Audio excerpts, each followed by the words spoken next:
Hear all these stories anywhere you listen to podcasts on the Let's Read podcast.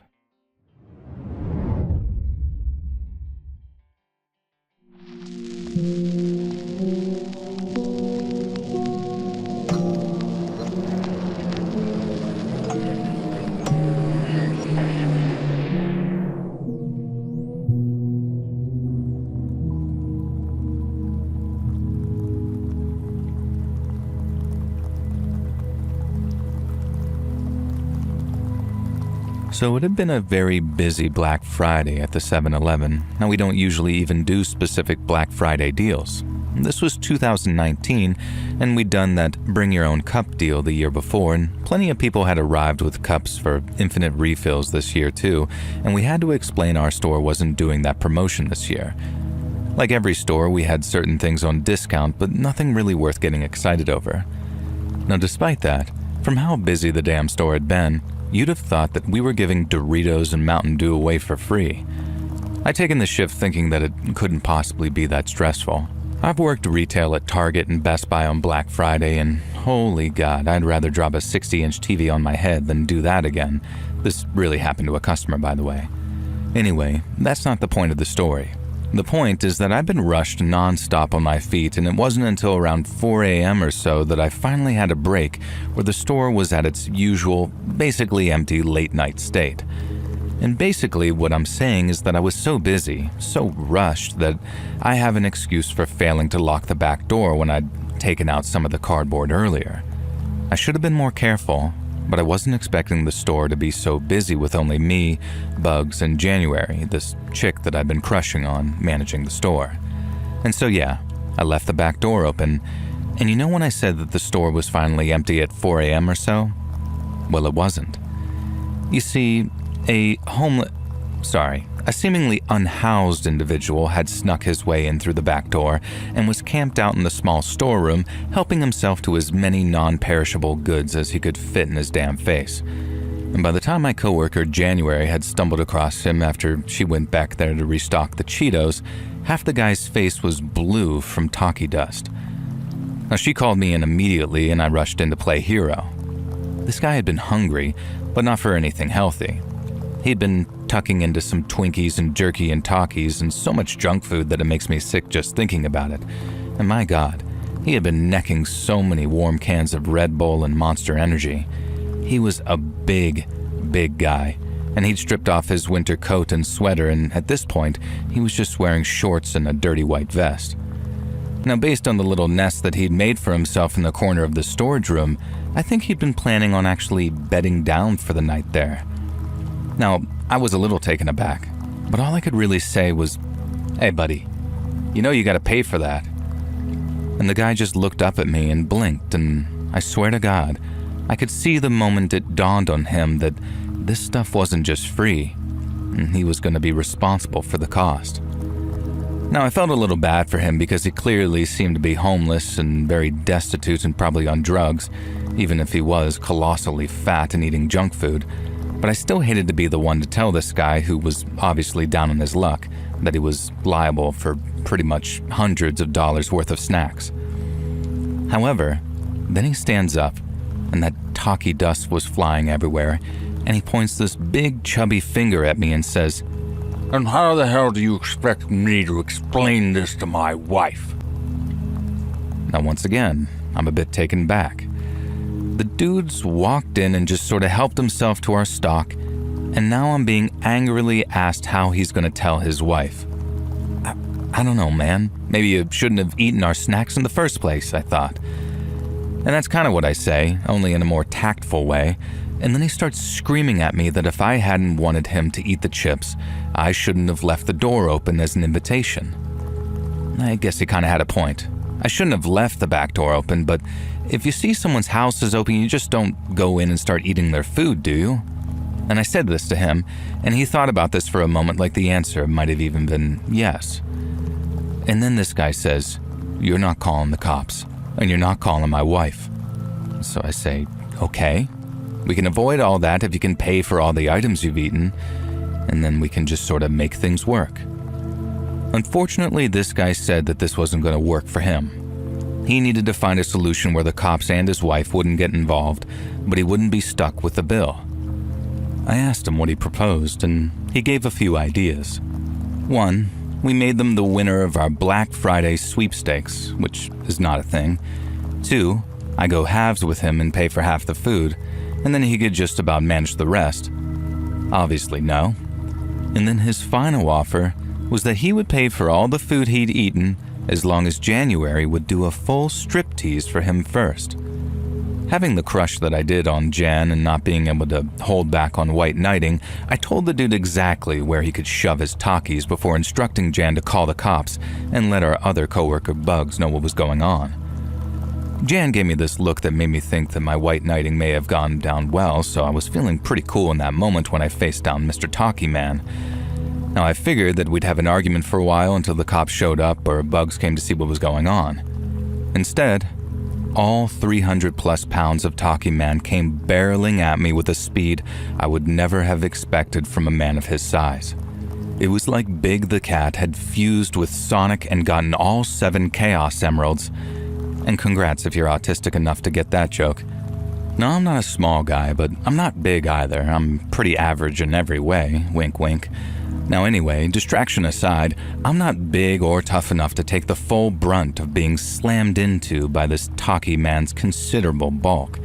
His hefty stomach bounced me to one side, and I just went tumbling into a pile of Charmin's toilet paper. It could have been worse, I suppose. So then Talkie Man bursts out of the door of the storeroom with me scrambling after him. I hear Jan screaming something, and then this huge crash that sounded like the sound of a body slamming headfirst into a now locked back door.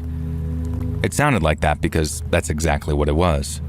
This guy had tried to flee the way he'd come, but he didn't count on the fact that Bugs had locked the back door while Jan was calling the cops, and so Talkie Man had charged headfirst into what he believed to be an open door, only to be sent flying backwards into a choke slam by the most jacked, roided biker of a coworker that I'd ever had the pleasure to work with.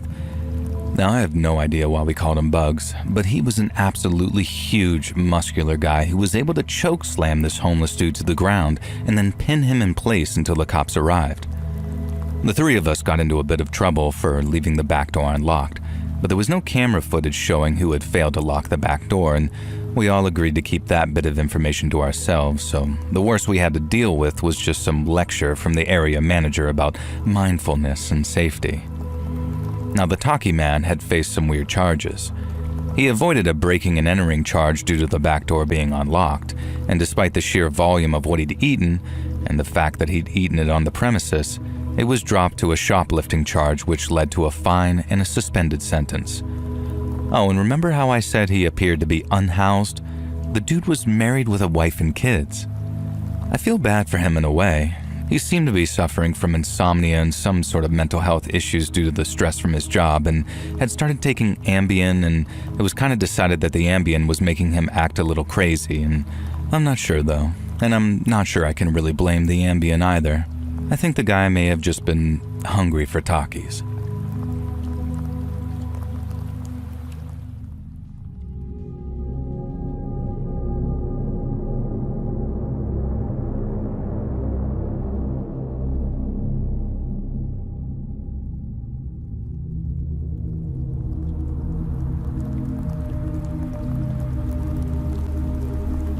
So to start off, my family's generally conservative. We're not like super big on politics or make it our identity or whatever, but if you had to ask, yeah, we kind of sway that way. And the only member of our family who takes it a lot further is my uncle, who's my mom's sister's husband. He was a card-carrying, red hat-wearing MAGA guy with the bumper stickers and everything. He's pulled away from this a bit now after all this stuff with the list, but we're not going to get into that. Now the point is, my uncle is a card-carrying devout Republican and most importantly, a member of the NRA and an absolutely huge gun nut, and I say that respectfully. Now family Thanksgiving is normally fairly chill. My uncle might be one of the most zealous of us all, but he's also a very super respectful dude, and we're not the type of family who get into political arguments. Even with my sister, who is a lot more left-leaning, we have our differences, but we're a loving family, and I generally think that we, including my uncle, are all good people. And I could tell that there was going to be trouble at Thanksgiving in 2023 when my sister showed up with her new boyfriend. Now, for starters, you could see that he had a sort of effect on her. She'd done that whole blue and pink hair thing, which even she had always gently mocked. But I know my sister well, and she kept shooting me these looks of like, I'm sorry about this, and had a kind of nervous disposition.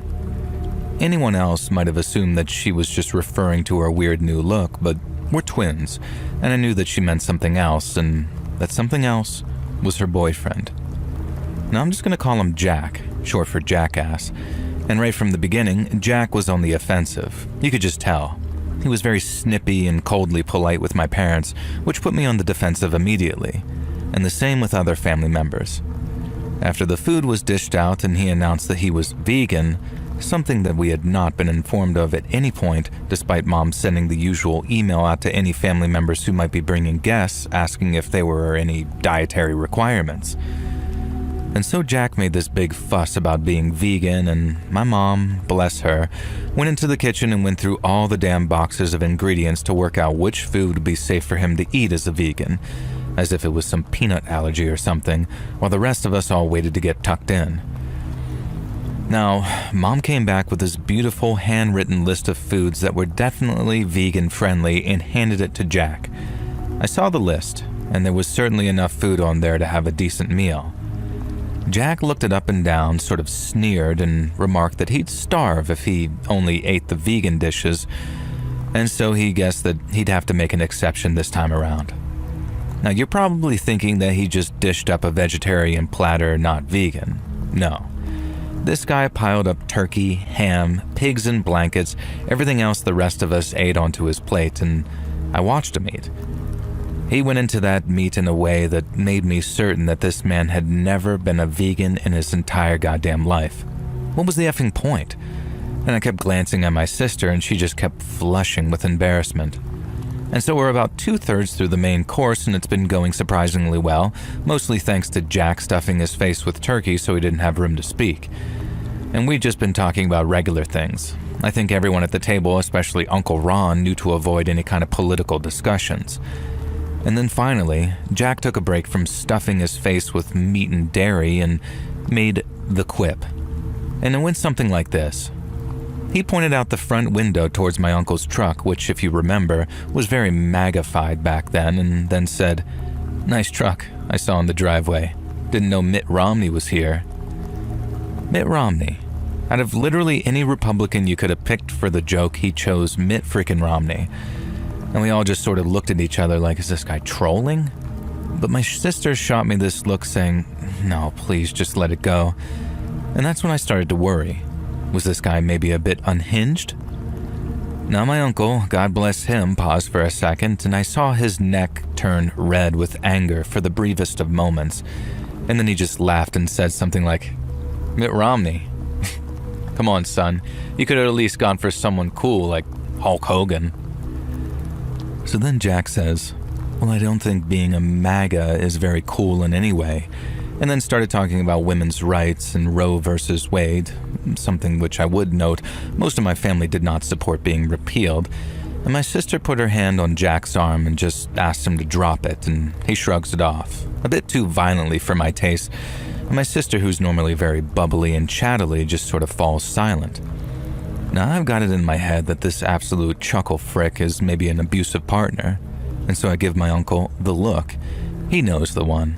It's the look I give him when I'm saying, hey, Uncle Ron, me and you are gonna screw with this guy, okay? And so Ron starts asking me how the shooting's been going, whether I've been hitting my goals at the range, and when we're gonna go out hunting again together. You know, completely innocuous things that would only rile someone up who's gonna have a problem with guns. And of course, Jack immediately leaps on this. He starts ranting about gun culture and this and that, and then he says, of course, it's sick just how anyone can own a gun these days despite obvious mental instability, and clearly looks at Uncle Ron when he says this. Now, Uncle Ron knows that we're trolling this guy, so instead of getting mad, he just ignores Jack and starts telling me all about the new firearms he's purchased recently. It was hilarious. And at one point, he was just completely making up guns that don't even exist, and also claimed to own a military-grade railgun that required a train track to move.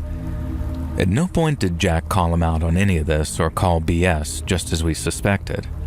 Instead, he starts going on about how concealed carry should be abolished in our state, and if someone like Uncle Ron should be allowed to own, and it was some gun from Star Wars that Uncle Ron had claimed to own, I forget the name, and that he should at least be forced to let everyone know that he was carrying. Uncle Ron just very calmly smiled and said something like, "Nah, son, if I'm gonna protect myself with a firearm, then I hardly want the bad guy to see me coming."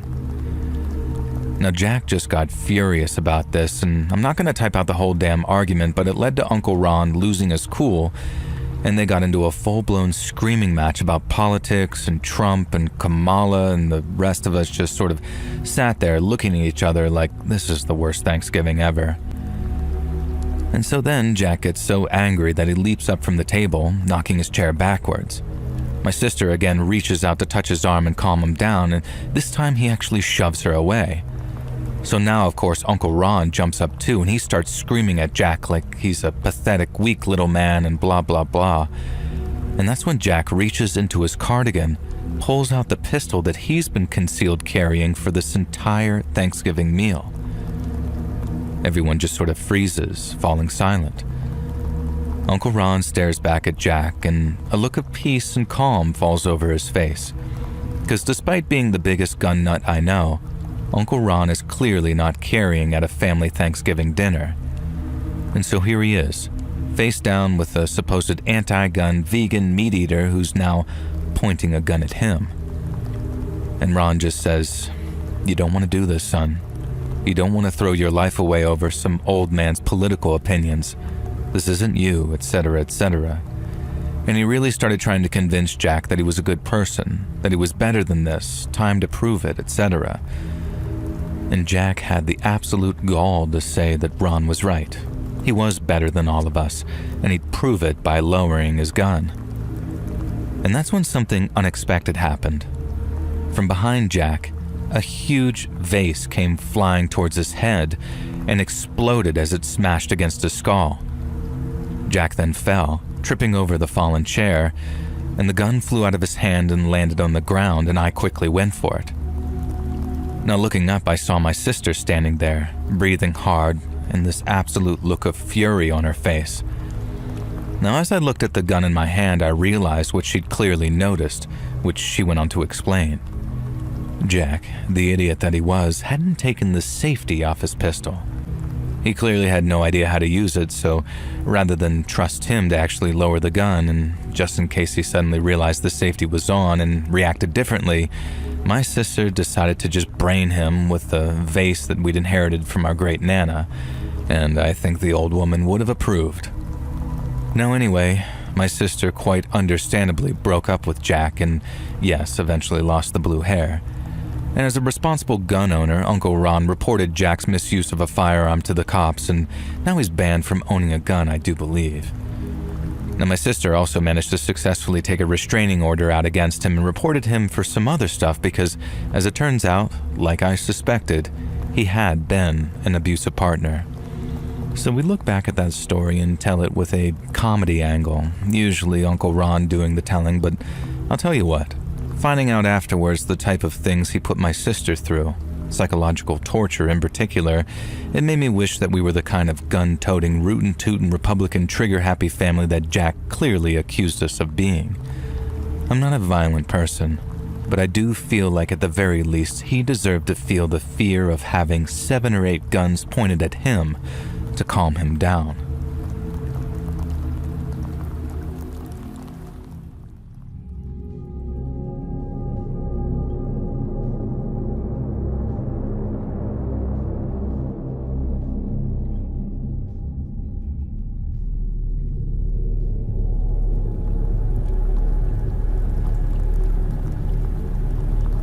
So around 2015, I worked retail on Black Friday and agreed to be there from opening.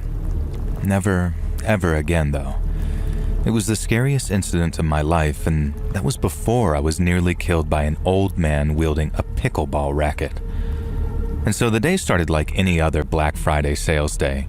That is to say, all the staff were lined up like riot police, waiting for the doors to open and the customers to burst in and start fighting like it was a mosh pit over their 40% discounted TVs, or whatever else these other people like to buy on Black Friday.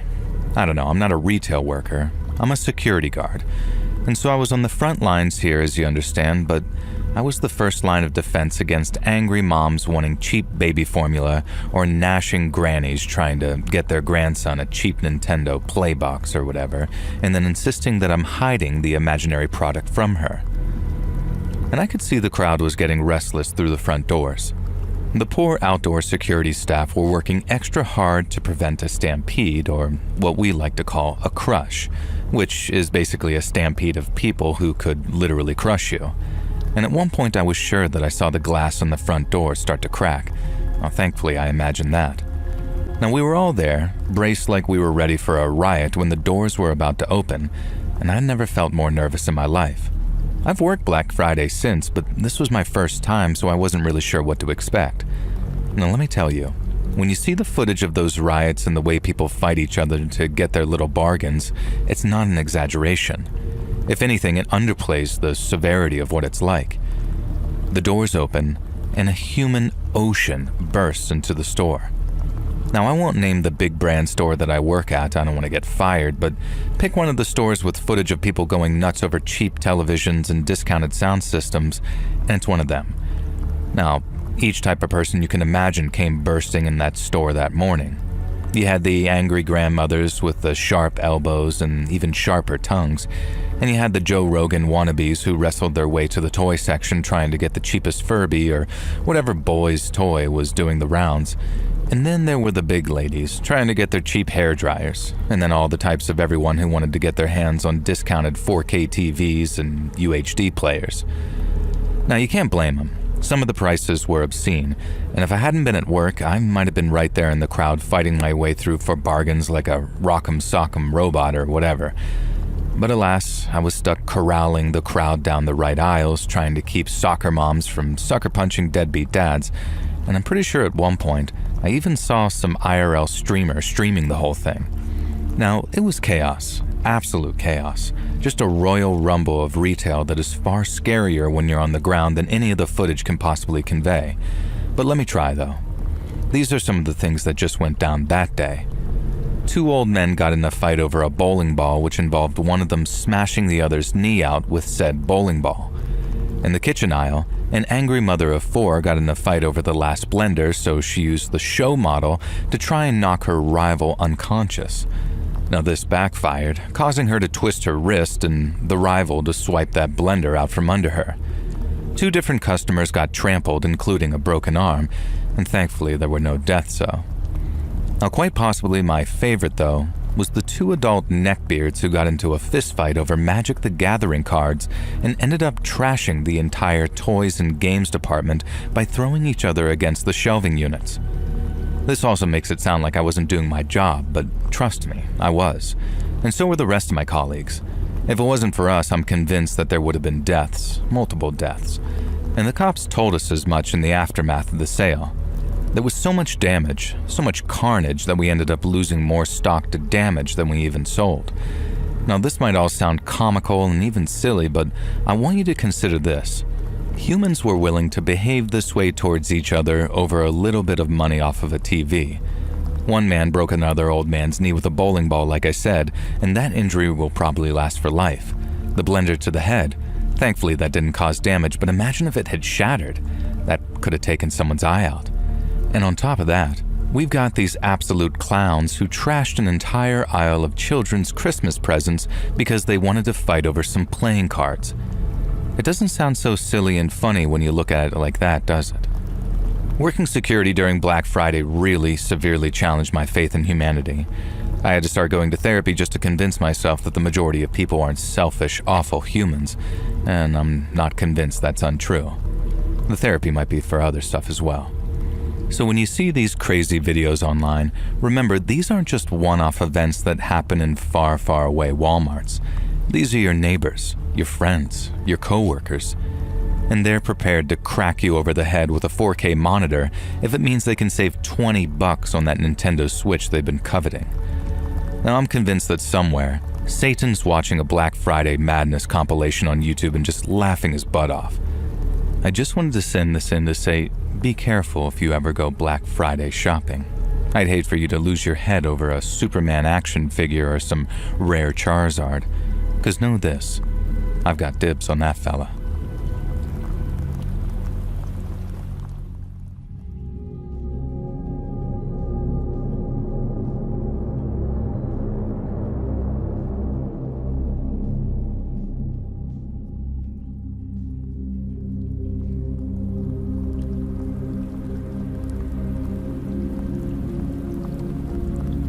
So, funny story, my name is also Joel, weirdly enough, and this story didn't take place on Thanksgiving. It was the day before, but the outcome of the story is probably the thing that I'm most thankful for. I have a pretty overprotective mom, and I mean this in a very loving way. She's the best mom ever. Now, she didn't have the easiest time raising me and worked her butt off to be the best mom she could. Now, things are better now, and she has a wonderful husband, my stepdad, and we're a tight family. But she worries about me, and in particular a couple of years ago, she read an article about how the night before Thanksgiving has the highest rate of DUIs out of any night in the year. Now, I'm not sure if that's just Michigan, the state that I'm from, or everywhere, but apparently it's a fact. And so the year this happened, a couple of years ago, I was due to work the night shift at Kroger that Wednesday night. Now, Mom got really worried about this DUI thing, and she found out that it was so prevalent that it had been nicknamed Drinksgiving. Now, she wasn't worried about me drinking and driving, of course, but she was worried about me driving to and from work late at night and some drunk idiot crashing into me on the roads. She got so worked up about it, in fact, that eventually I promised her that I'd just walk to work and back that evening, even though it was a 40-minute trek either way. This seemed to placate her massively, and I thought, the walk could actually be good for me anyway. The first half of my shift that night covered up until closing time, and then the second half involved restocking and cleaning and all the fun stuff that goes on at Kroger behind the scenes. Nothing really of note happened on the shift, except I did notice some guy come in absolutely trashed, staggering around and slurring his words. And I made sure that I was close to the checkout when he came to pay, because my younger female colleague was out on checkout, but he was fine, just very wrecked. And then I watched with this mounting horror I felt as he left and walked across the parking lot and got into the driver's side of his vehicle and swerved his way out of the lot. Now, for other things, I would feel like a bit of a narc or a bit of a pest, but I did get the guy's registration and call it in, so hopefully the cops pulled him over. Drunk drivers can get effed, in my opinion. And so my shift was done, and I started the long, cold walk home. I was about halfway back listening to some tunes on my iPhone, and I admit it was Taylor Swift. I am actually secretly a big fan, just sort of gazing at the sidewalk to avoid any puddles or ice or anything like that. And that's when I hear the sound of squealing tires and erratic driving, and I immediately look up. There was a car swerving back and forth across the road, and I had almost no time to react. The vehicle erratically spun towards me and with a burst of speed, mounted the sidewalk and crashed straight into me. Now, it felt like I had moved in slow motion, like some kind of action movie. I saw this muscle car barreling towards me, and I dove backwards into the doorway of some store. The car slammed into the bricks, and I heard the sound of crumpling metal and cracking concrete. But I felt very little pain, and I was sure as sure could be that I was either about to die, or maybe my spinal cord had been severed and I was paralyzed from the waist down. It took me a moment to realize that the car had stopped literally an inch from me, thanks to the depth of the doorway and the strength of the brick. I was shaking and crying and collapsed forward onto the hood of the car. I barely registered when the guy leaps out of the vehicle and was yelling and crying to himself, asking if I was okay, if I was hurt, if I could feel my legs, etc. Now, eventually I managed to calm down and began talking to the very calm, very clearly sober driver of the vehicle. It turned out that he hit a patch of black ice, lost control of his car, and in trying to correct it, had ended up spinning towards me instead. The cops came, of course, and he happily took a breathalyzer test which showed a 0.0 alcohol level in his bloodstream, which was nice to know. And it totally wasn't this guy's fault at all, I guess. He was just so apologetic.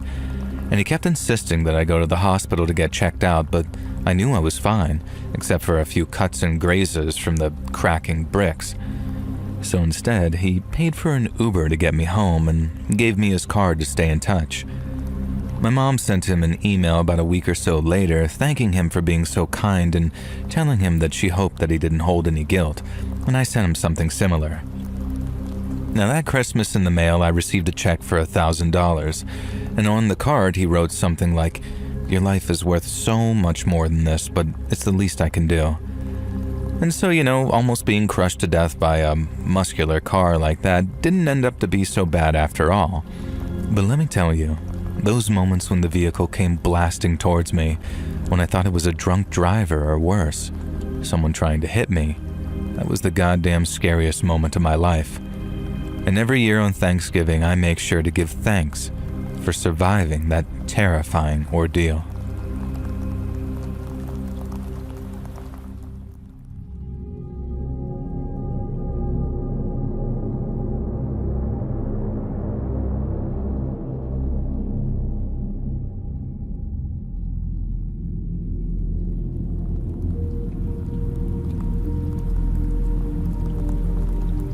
So some years ago now, myself and my then boyfriend went to Mexico City on vacation. It was absolutely beautiful, and we followed the tourist guides and kept ourselves as safe as possible. I made sure that my boyfriend and I rarely separated. Well, he made sure, really. He was a protective guy and deeply cared about me and my safety. And as you'll notice, sadly, I'm referring to him in the past tense. I don't know that he's dead, but I've obsessively read and researched similar cases to have a good idea of what happened to my beloved Mario. Now, we were visiting a large mall just outside of Mexico City and had everything you could want. Cheap technology to the latest fashion to wonderful old vinyl records. We both grew up in poor, rough parts of Mexico, and this vacation was a dream for us, really. We've been exploring like tourists, convincing ourselves what it would feel to be like the people who could just visit the country and spend time in the safe areas, avoiding the cartels and the violence and the burning tires and the screaming and all the parts you don't want to hear about. Now, visiting rich parts of Mexico City was kind of like our Disneyland. Now, the night before, our tour guide had taken us to the Capelitas out in the wilderness. He said it was little known by tourists, but because we were locals, he was happy to take us to visit. It was the shrine to Santa Muerta. It used to be common to find public ofrendas that locals would come to and pray, and there would be tributes to Our Lady of Guadalupe, Santa Maria or St. Jude, Santo Juan Diego, etc., and many classic saints, but in recent years, worship and tribute to Santa Muerta has flourished throughout Mexico. We are a people living in the shadow of death, and why should we not turn to Lady Death herself to hear our prayers? Death is invited upon us all, Dios mediante, and should not the Madre de Muerta receive her tribute? Will death not smile upon us if we kiss her feet and pray for bliss in the inevitable? And that is what many believe, anyway. Many others believe that the cartels have drenched our country in blood and forced Santa Muerta into the spotlight. I don't know. I just know that myself and my dearest Mario followed our guide out into the desert that night, and we made our offerings in front of Santa Muerta. And then within 24 hours, I never saw Mario again. We were exploring the mall. We didn't have many pesos to throw around, just window shopping was fun and we would dream. Looking at the latest fashion, trying on risque dresses for Mario's approval, checking out the latest iPhones and browsing the latest records. We felt like shiny, happy people like the song goes, and then Mario needed to go use the bathroom. It was the first time all day that we'd been intending to separate, and I wanted to browse the lingerie store and maybe buy something secret for him, so it seemed like the perfect time. I found myself caught up browsing the bras and panties and fascinated and kind of horrified at how expensive it was to buy a piece of fabric that barely covered anything. And in the end, I settled for a lacy nightgown that was tasteful but sexy, and the sales clerk rang it up and I went outside ready to greet Mario. but there was no sign of him. I walked around the mall, calling for him, looking for him, but to no avail, and I went to the bathroom. Now, I must have seemed like some huge freak standing outside the men's room, calling Mario, Mario through the doorway, but there was no reply. And in the end, looking around and seeing nobody present, I quickly ran in there just in case. All the stalls were empty, all the urinals unoccupied, and I kept on investigating until an old white man came in and exclaimed, "Goodness me," in a very shocked voice, and I pretended that I was the cleaner and just quickly left. Now, I contacted mall security, and at first they wouldn't take me seriously at all, but then I kind of lied and said that we'd been worrying someone was following us. Now, on the cameras, we were able to see Mario enter the area where the bathrooms were, and then he never left. They checked the women's room in case he was in there somewhere, and of course he wasn't, and the only option that was left was that he'd left through the window, which was positioned in one of the many blind spots of the outdoor cameras, and then he left in a vehicle and was seemingly never seen again. Now, the next part was tearfully a blur to me. I remember telling detectives how Mario had recently proposed to me, and seeing a look pass between them like, yeah, this guy's left her at the altar, so to speak. But I couldn't believe it. I couldn't believe my Mario would just ditch me like that. That wasn't him, it just wasn't. And then I started researching cases of people going missing from malls and public places, usually a member of a couple, to make it look like they ditched the other. As there was this one case that I read about where they eventually found the missing woman, and she was dead, and her body had been entirely hollowed out and filled with high-grade heroin, and then attempted to be smuggled over the border. Now every night I dream of Mario walking into that bathroom and being accosted by someone who'd entered through the window. They could have been let in by anyone, and then they could have knocked Mario out, taken him through the window with his accomplices, bundled into the back of a van, and then God knows what had happened to him since. Maybe he's still alive somewhere, being forced to work for the cartel. Maybe his body was used as a mule. Maybe whatever happened, Santa Muerte saw fit to make sure that his death was a peaceful one, if that's what occurred. Or maybe Mario really did just leave me alone while I was buying lingerie by fleeing through the bathroom window. If I found out this was true, I think I'd forgive him just so I knew that he was still alive. Every night I find myself praying to Santa Muerte that Mario simply got cold feet or decided he didn't love me anymore.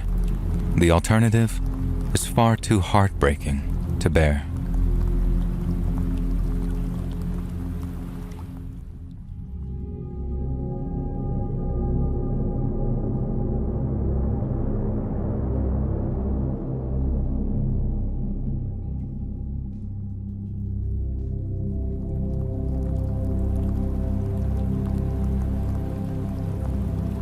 So I'm a woman in her early 20s, and last year was my first Thanksgiving alone, as I'd moved cross-country and couldn't make it back home for our usual meal. Now, I was pretty sad and depressed about all of this, even though Dad and my stepmom made a big effort to have a Zoom call with me and have a little party that day before Thanksgiving. Now, I decided that I was going to turn my frown upside down and be a good Christian and spend my Thanksgiving volunteering at a local soup kitchen. They'd been really struggling for volunteers for that day, apparently, so when I went in the week before and asked if they needed me, the large, older lady who runs it, her name was Belinda, gave me the biggest, warmest hug I'd ever had from someone I wasn't related to. And that made me feel a lot better and almost like I'd made the right decision. Now, on Thanksgiving Thursday, I arrived at the soup kitchen early and found myself waiting outside for Belinda to arrive. There were already a few folks hanging around, even though it would be another hour or so before we actually started serving food. Belinda arrived and was greeted by some of the folks who were waiting for the food, and clearly some of them were regulars, and Belinda greeted them warmly and they responded in kind. Only she introduced me as a new helper who was with us for Thanksgiving, and I quickly added, and hopefully more than that if Belinda will have me, because I'd already decided that I wanted to volunteer at this place regularly. Just seeing the way that these people's faces lit up at Belinda's arrival, knowing that they'd get a hot meal inside them. And so Belinda opened up. I didn't realize this, but they opened up an hour before the food went out to allow people a bit of time in from the cold. It was a particularly cold Thanksgiving that year, and I thought that this was a very kind gesture. I don't know what it's like at other soup kitchens, but there was a lot more than soup on the menu that day. We couldn't afford to put a whole Thanksgiving spread, of course, but a number of local businesses had contributed dishes which just needed heating up, including 3 incredibly prepared turkeys and 2 glazed hams from a local butcher. And the rest of the volunteers showed up, and we immediately went about cooking the food, as well as the traditional vats of soup, which would be the first thing on the menu, since it would be ready before the meat and casseroles. Belinda told me that the line to get in was around the block, and we were set to have the busiest Thanksgiving on record. And I could already see every seat was filled in the seating area itself, and spirits seemed high. I felt great, and I felt genuinely proud of my decision. So the soup was ready, and I was put on serving duties, filling up cups of the pumpkin and chestnut soup specifically. And I handed every cup over with a smile and a happy Thanksgiving, and then in my head, may Christ be with you as a little bit of a personal prayer that Jesus would watch over these people who clearly needed it. "Gimme soup, bitch." And the demand caused me to look up, almost expecting to see someone I knew or some kind of joke. And the guy who stood there looked about 80 and had a hard-lived 80 at that. He was blind in one eye, and his face was pockmarked with scars, and his hair was long and lanky but bald on the top, and he was stick-thin and wiry, wearing a military-style coat. And I'll never forget his face or his holy fingerless gloves or the look that he gave me with his one good eye. It was a look of utter, disgusting contempt as he eyed me up and down. Now, I tried to act as if though I'd misheard him in case I really had, so I told him that the soup was coming up, and that's when he starts to rant, saying I'm clearly some sanctimonious rich bitch with my fake-ass boobs. Not that it matters, but, they're not. And how I'm pretty and I know it, and I'm just there to make myself feel better. And then he sees the crucifix around my neck, which was hidden under my sweater, but I guess he somehow saw the imprint of the cross, and starts ranting about how I'm one of those do-gooder Christians who only helps people like him because we want a free pass into heaven. Now, I wasn't about to say anything in my defense to this guy, and I'm not going to explain myself too much here either. All I will say is that in my 25 years on Earth, there have been points where I have gone through certain things that would genuinely horrify you to hear. Parts of my childhood was so bad that I couldn't type about it even if I wanted to. And yes, I did feel good about myself for volunteering at the soup kitchen. Yes, I am a Christian. But is there anything wrong with either of those things? This freaking guy didn't know me, and he didn't have any right to judge me. And I'm sure he'd suffered too, probably terribly from the looks of him, but to assume that I was some privileged B-word who had it easy just because in his opinion I was attractive, how dare he? How absolutely dare he? And so I did what I've always learned to do in these situations. I responded as cheerfully and politely as possible, pretending that I hadn't heard a word he said because in a minute he'd be gone and I'd never have to see him again. I'd take my break and by the time I was done, he'd probably have left. So I poured him his cup of soup and handed it over to him with a big smile, telling him that I hope he enjoyed it and had an absolutely wonderful Thanksgiving. Now, normally this makes people sort of run away feeling stupid, but not him. Oh no. This enraged this guy more than I could possibly have imagined. He took the cup of soup from me and the scalding hot soup and said, "I don't even want it," and called me the C word and threw the cup of soup in my face. Everyone around him reacted in horror, but I was just frozen, like I'd passed out on my feet. I vaguely remember him running and leaving the building and my face feeling weirdly cold. And the next thing I remember is actually waking up in the hospital. I have a skin condition that, among other things, makes my skin extremely sensitive to high temperatures. The soup had been hot enough to burn away part of my cheek and sent me into shock, which had caused me to pass out and stay unconscious for a few hours. The scalding soup permanently scarred my cheek, and it wasn't bad enough to warrant a skin graft, but there is a red mark there forever that gradually kind of looks like a birthmark. And I also required an operation on my eye, which thankfully was successful, and I retained my sight, but a small section of my right eye is now permanently bloodshot. Belinda had been at the hospital with me. I don't remember this, but apparently all I kept doing was worrying whether they'd closed the soup kitchen and that people had been able to get their meals, and she just kept assuring me that no, it was still running. Unfortunately, they were not able to catch the man who assaulted and permanently scarred me. He'd come bursting out that front door and nobody really had known why, and the whole thing had just been so sudden and bizarre.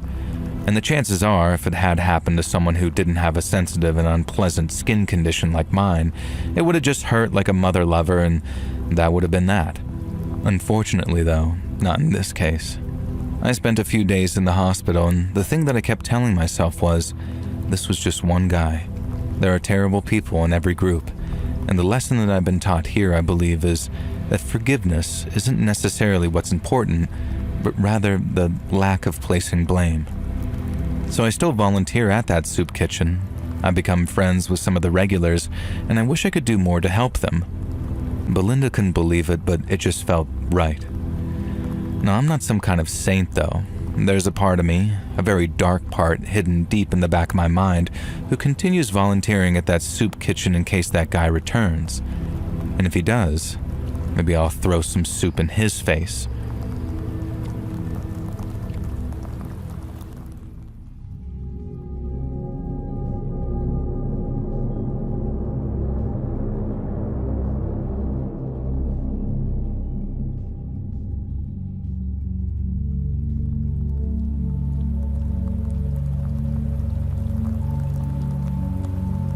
The grocery store at the end of my block closes at 11 p.m. If you go after 10 p.m., you'll be able to get some good deals on discount products. It's also usually dead quiet, so you don't have to deal with other customers. Just one or two late-night shoppers like me and staff trying to stock the shelves to get things done early. That night, things felt weird on the walk over. It's only a 5-minute walk, but I was certain that I was being followed. I looked around and, sure enough, at a distance, there seemed to be a guy in a pastel blue hoodie and white pants. He didn't seem threatening, he was just sort of walking at the exact same distance behind me the whole way. If I stopped, he seemed to find an excuse to stop as well. And so I go into the grocery store, and down the end of the aisle I saw the guy who I believe had been following me. But that was absolutely impossible, I thought, because he definitely hadn't passed me. And so I head down the aisle a little, keeping an eye on my guy, and eventually I realize it's not the same guy, but he seems to be dressed exactly the same. Now, I don't know how to prove it to you exactly, but it definitely wasn't a uniform or a coordinated gang outfit or anything like that. What kind of uniform consists of a baby blue hoodie and some white jogging pants? Now, I heard the front door of the grocery store open, and in walks a guy who's been following me previously. The first thing he does is come and stand right next to me, looking at the same food that I was, these sort of nacho kits, if I remember, and just sort of standing weirdly close to me. It felt threatening, but without any direct threats happening, if that really makes any sense. And so I edged down the aisle, and the guy stuck to me like glue. Meanwhile, I could see the other, identically dressed guy just sort of standing there watching the both of us, pretending to eye up some cheese. Now, after a while, I head into another aisle, and who do I see but a third guy, dressed exactly the same. Now, he was just sort of looking at some cereals the whole time. Now, these didn't look like they were uniforms, and they definitely didn't work at the store, but the weird thing was, they did not seem to make any acknowledgement that they knew each other either. The only thing I was certain of was that they were all watching me. Now, I'm just a guy around 5'10" and not exactly some pushover, so I wasn't as worried as I could have been, but I don't know how to describe it. I got this really sort of dark and wrong feeling from all of it, like the people who were surrounding me had some kind of darkness to them. Now, I'm not normally the kind of person who gets paranoid or attributes things to the supernatural, but I certainly don't think that these boys were actually demons, but they felt demonic, if that makes sense. Now, eventually the one who'd spend most of his time standing right next to me moved off to do some grocery shopping of his own. I go around to the final area near the checkouts, and I see a fourth, identically dressed guy walking towards the second guy that I'd seen. I expected them to greet each other, but instead, they showed absolutely no sign that they even knew each other, and in fact, one of them apologized for getting in the way of the other. And there also appeared to be some kind of slight dislike between the two, which I still can't really explain. I sort of hung back, like a coward, and waited until all 4 of them had finished their individual small grocery picks. Now 3 of them used the self-checkouts. One of them paid at the kiosk because he had also bought cigarettes and a lottery ticket. And they all left at different times, and aside from that brief interaction near the checkout, they'd never even interacted with each other, really.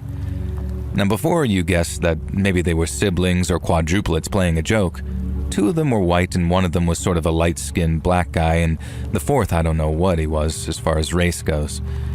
Now, they certainly weren't related, and they seemed to be different heights. Now, they were the same age and wore the same strange baby blue hoodie and white jogging pants, and they all just sort of kept watching me, and I finally started to understand how those gang stalkers fall down that rabbit hole.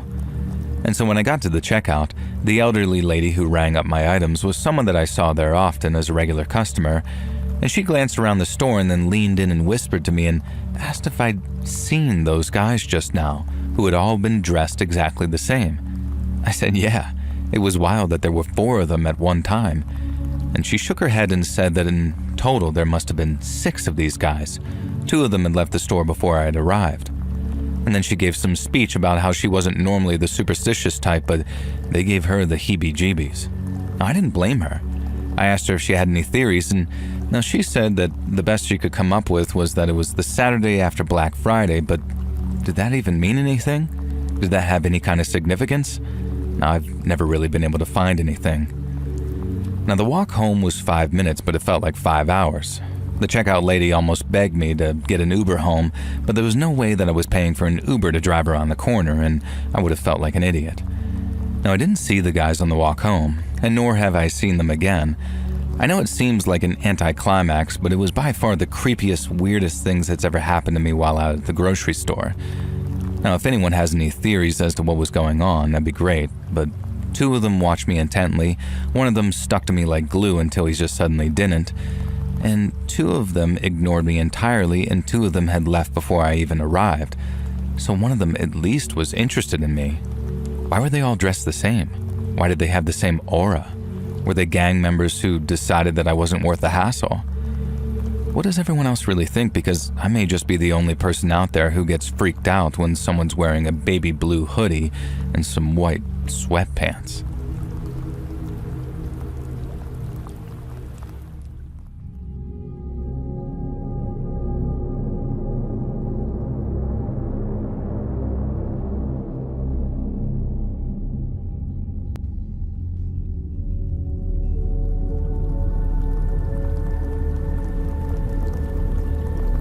Most families have Thanksgiving traditions. Some of them are wholesome, some of them are silly, and some of them are just plain bizarre. I know this because I read a Reddit thread about them, and I was going to post my own family tradition and the outcome, but in the end I decided that I didn't want to bring the mood down into the Earth's core. So I thought, hey, why not send it into Let's Read instead? Look, I'm not going to pretend that my dad isn't an idiot. He is. An absolute goofball, and I love him for it. But he'd be the first to admit it. But sometimes his dumb flippery gets him into a bit of hot water. Things like managing to offend a waitress at Red Lobster somehow, or nearly losing a major contract at work for sending a boomer Minions meme to the company that they were courting. Now, this idiot is just bad at jokes. He once decided to prank Mom on April Fool's Day for telling her that he'd been cheating on her and wanted a divorce. Only the absolute clown got the date wrong and forgot that March has 31 days in it, and pulled the prank on the morning of March 31st, so Mom had absolutely no reason to suspect it was a joke. And boy, he had a lot of groveling to do after that one. And so you get the point. He's a lovable goofball boomer dad who just isn't funny at all, mostly, but he is indeed lovable. He also caused Thanksgiving to be pretty terrible one year. And so for many years, we had this old serrated electric carving knife for cutting the turkey. It was one of those serrated knives where they're not actually sharp unless you're sawing into something, and on top of that, it was blunted through years of use. And so every year, to entertain the kids, before cutting the turkey, he'd take this damn knife and pretend to cut his hand off with it. It was this whole gimmicky thing. He'd press the blade against his upper wrist and then wow the little kids with how strong his skin was because he could just press a knife against it. And then for the final shock value, he'd turn the knife on by flicking the switch. Except it wasn't plugged in, of course, and it wouldn't actually operate. And of course, the rest of the family had to then explain to the little kids that they shouldn't do this and the knife was blunt, yada yada yada, and it was just some stupid thing Dad always did. And so this one year, the carving knife had finally died and Mom replaced it with a new one. She told Dad, and she told him multiple times not to do his knife trick this year, and she made him promise, but I guess she didn't explain exactly why. Now here's the problem. Serrated blades can be crazy sharp if they're of a certain design. Electric carving knives these days are famous for being way more sharp than people realize. But Dad, in his arrogant wisdom, was still convinced that this wouldn't matter. Besides, it wasn't plugged in. He'd just be careful and make sure that he didn't press it into his skin too much. Of course, this was his explanation after the fact. At the time, none of us knew that he was going to do it. So picture the scene. There's about 15 family members crowded around the table in our large dining room, ready to fill their plates. Dad's about to do the opening ceremony and cut the turkey. And he does it, and he does the trick. He presses the blade against his wrist. Everyone starts to roll their eyes, and then Dad suddenly yells the F word because, even being as careful as possible, the serrated blade cuts right into his wrist. And then the pain causes his other hand to spasm, but it's okay, right, because the carving knife isn't plugged in. Well, no. It's not plugged in because it was a rechargeable knife. So his finger slips, he presses the switch, and we all watch in horror as his brand new incredibly sharp electric carving knife slices through his wrist like butter. Everyone's screaming, except for Dad, who's just sort of staring down at his severed hand at the blood spraying from it. He's woozy, dizzy with shock, and sort of lifts his arm up, leaving the severed hand behind. And of course, blood sprays everywhere. All over the Thanksgiving dinner spread, all over the family, all over the screaming, crying family members. And I'm the one who springs into action. The knife's still running, embedded into the table now, and I reach through the blood and gore and shut it off. And then I grab my own father's hand and rush him to the kitchen to put it in a bag of ice. Meanwhile, other members of the family are trying to snap my dad out of the shock that he's clearly in. We're calling 911. Others are yelling that the ambulance will take too long, etc. In the end, I drag Dad to my car, throw him into the back seat, place his ice bag hand in the passenger seat, and just hightail it to the emergency room. And I'll never forget it. Dad was unable to say much of anything on the drive there, but he did let out one thing. "Thanks for giving me a hand, baby girl." God. If he hadn't been in the back seat with a severely bloody stump of a wrist, I probably would have punched him in the jaw in that moment. Unfortunately, they couldn't save his hand, as there was too much nerve damage that had been caused by the cut, and when my mom arrived at the hospital, she insisted on making up a slightly less embarrassing story of how he severed his hand. I forget the exact details, but I'm sure they didn't buy it. So Dad only has one hand now. Thankfully, it was his left and he's right-handed, and that's the thing he always says each year for Thanksgiving now. At least it wasn't my useful hand. And knowing Dad, he wants to say something even more cruder than that. So, that's how my lovable goofball dad effed around and found out, and if anyone asks, he tells them it was bitten off by a shark. He has a prosthetic hand now, and yes, you can best believe that he uses that damn prosthetic hand for boomer dad pranks wherever he can. And the best was last year. My daughter brought her new boyfriend over for Thanksgiving, and they're high school seniors, and her boyfriend is a sweetheart, and Dad introduces himself by walking up behind him, placing his prosthetic hand on the poor kid's lap and saying, "This is what happens to the last guy who got handsy with my granddaughter." Thankfully, me and my daughter had warned him in advance, and the smart-ass kid took the prosthetic hand, turned to face my father, and shook it with a very "pleased to meet you." I think he's a keeper.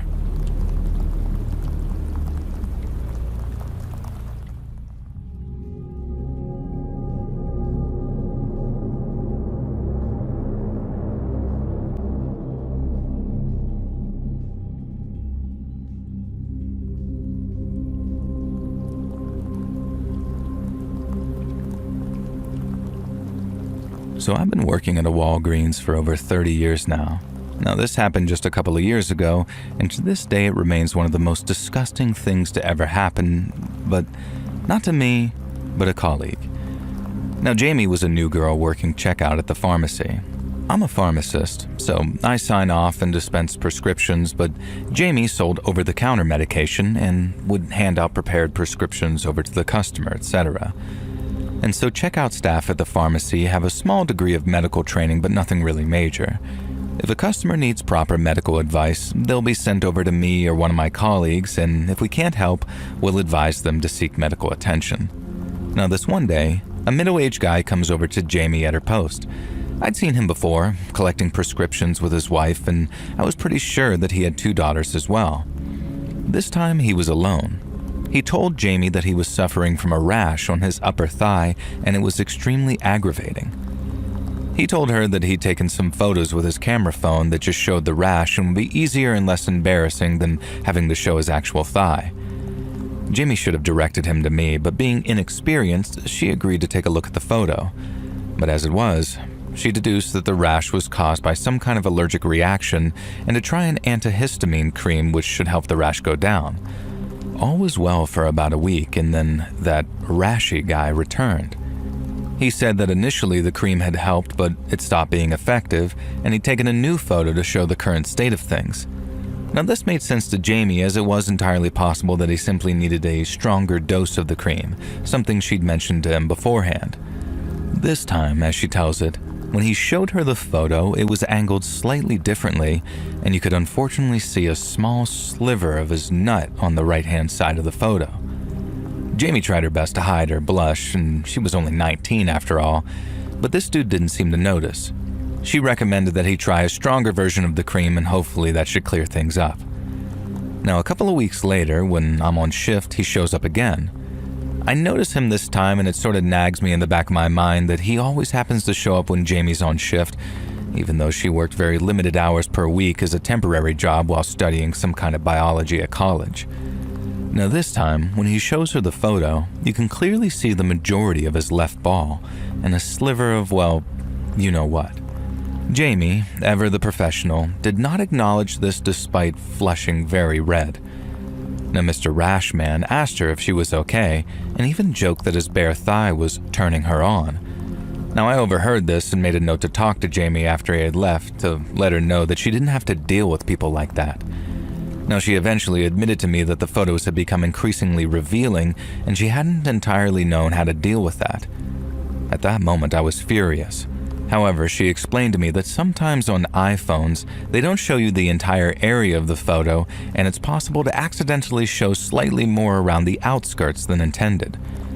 I told her I thought that she was being extremely generous and to be super careful around this creep. Now, eventually, he turns up again, and shock and horror, his rash has returned.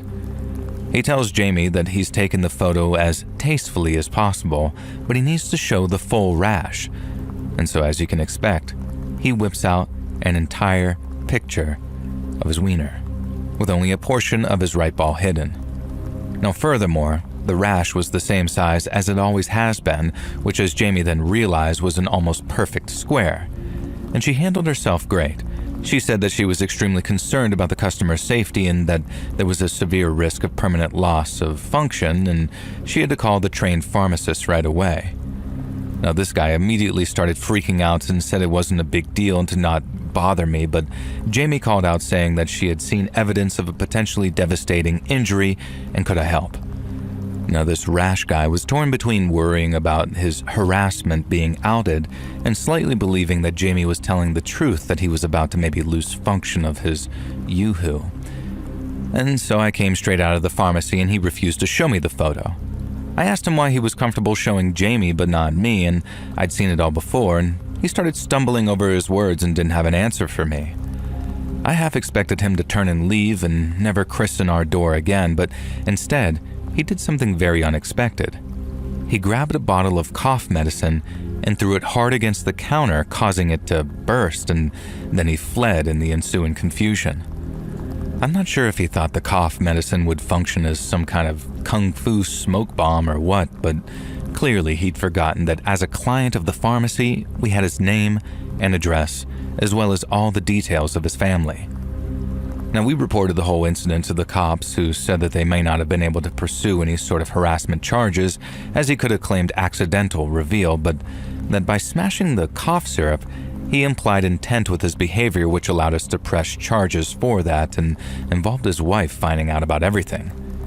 Clearly, he just wanted to intimidate a young pharmacy worker, and instead he ended up on the offenders registry. Probably not the outcome he was hoping for.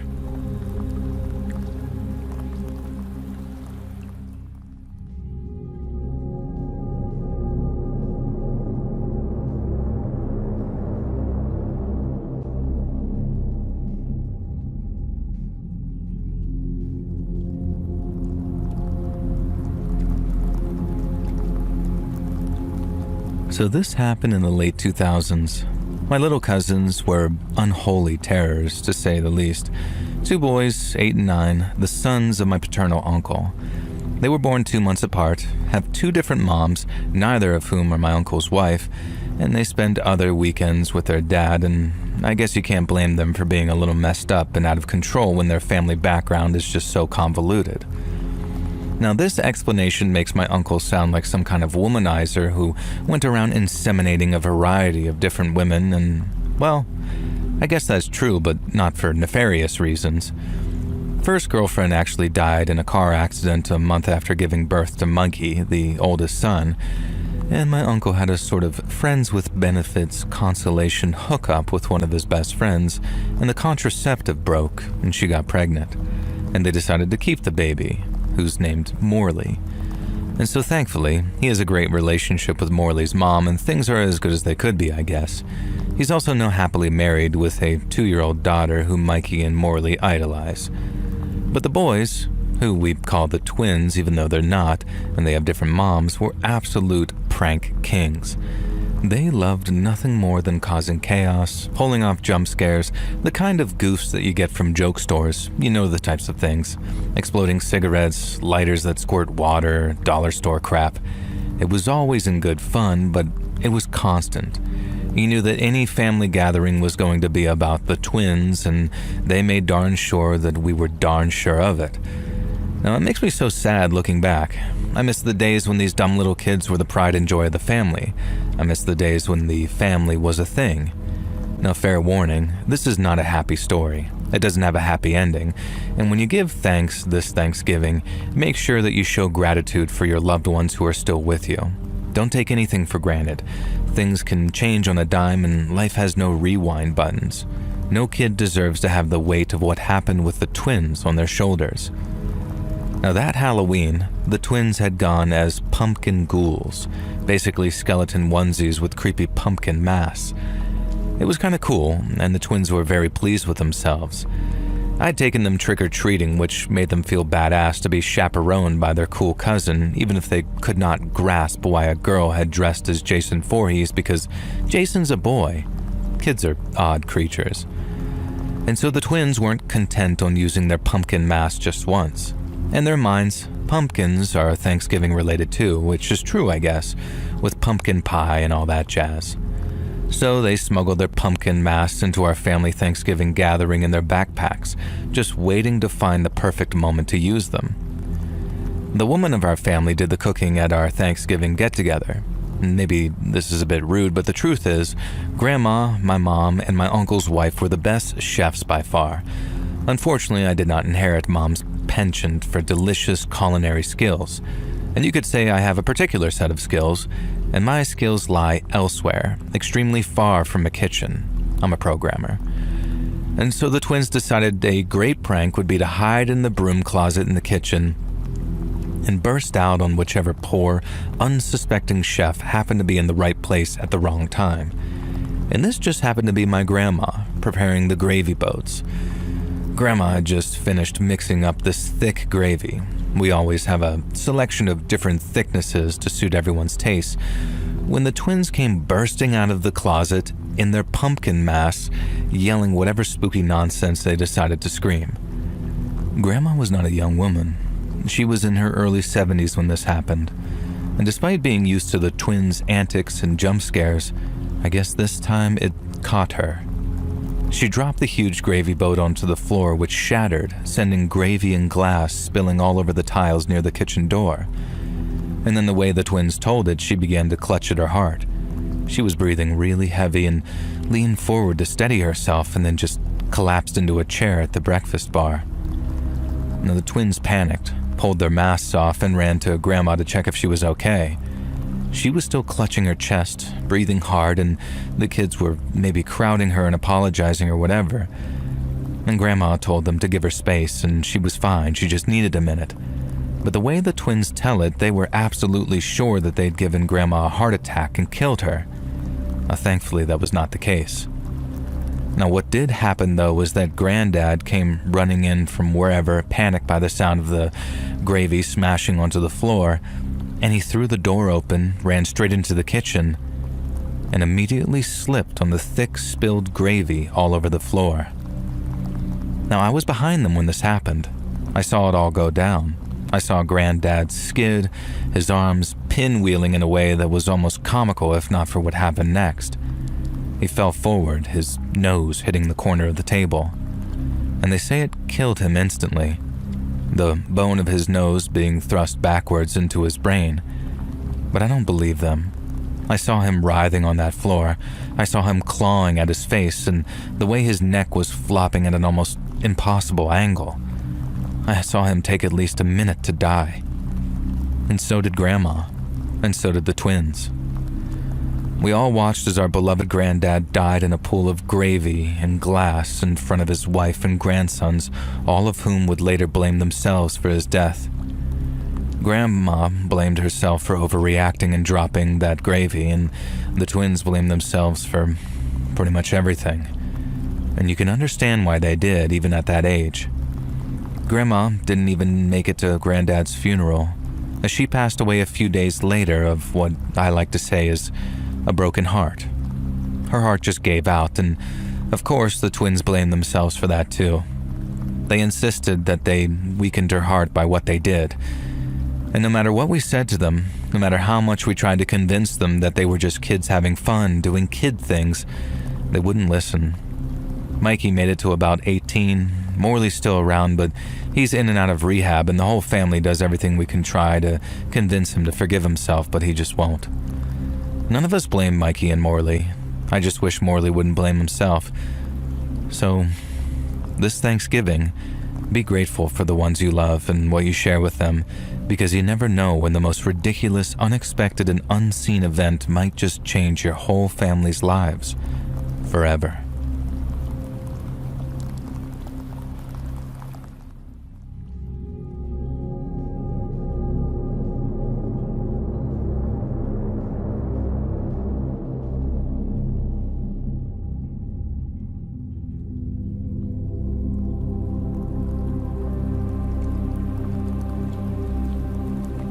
I remember when I did my onboarding at my grocery store, and I had to watch some BS video teaching me all sorts of crap I already knew, and a bit of stuff that I didn't. One of the main things that I did know was that you shouldn't directly confront aggressors or shoplifters. You should let them steal the item and then call the cops.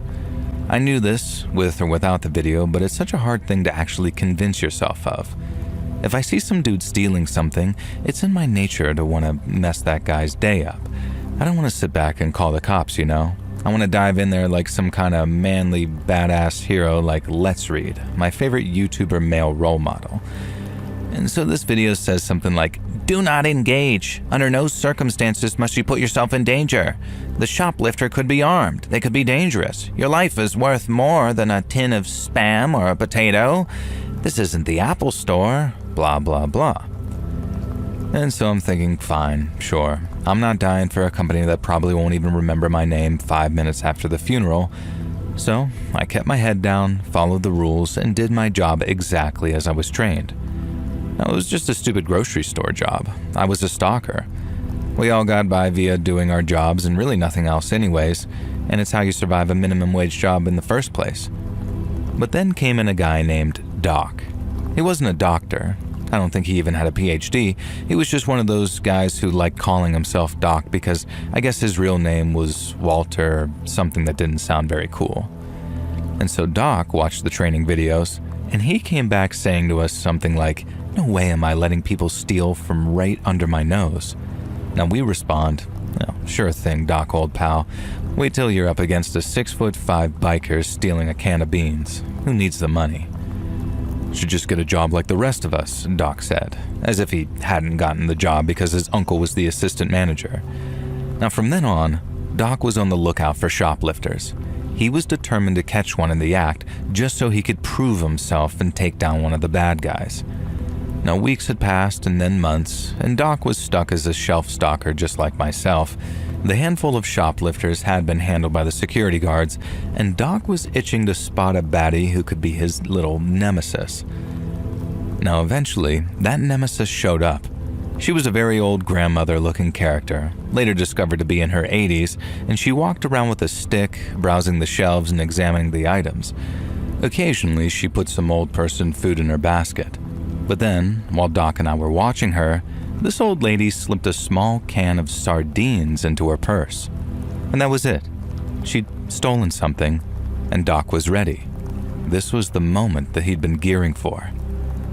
Now, I tried to tell him that you have to wait for them to leave the store to prove intent to steal, and I tried to tell him that there were really good reasons to wait and call the police. But Doc just scoffed at me and said, "You don't mess with Doc," and approached this old lady. Now, Doc was not the most tactful guy. He went straight in and said something like, "I saw you steal that can of sardines. I think it's best that you accompany me to the security office," as if this junior stalker even had the ability to handle shoplifters. The old woman just sort of looked at him, almost with pity, and she reached into her purse, and I was hoping that she'd just remove the sardines and pretend it had been a mistake and everyone could move on. But no, what she pulled out next was a goddamn butcher's knife. I don't remember exactly what she yelled, but it was something like, "You'll never take us alive, officers." And then, with a strength entirely unexpected from a frail old lady, she plunges this butcher's knife straight into Doc's chest, right by his heart.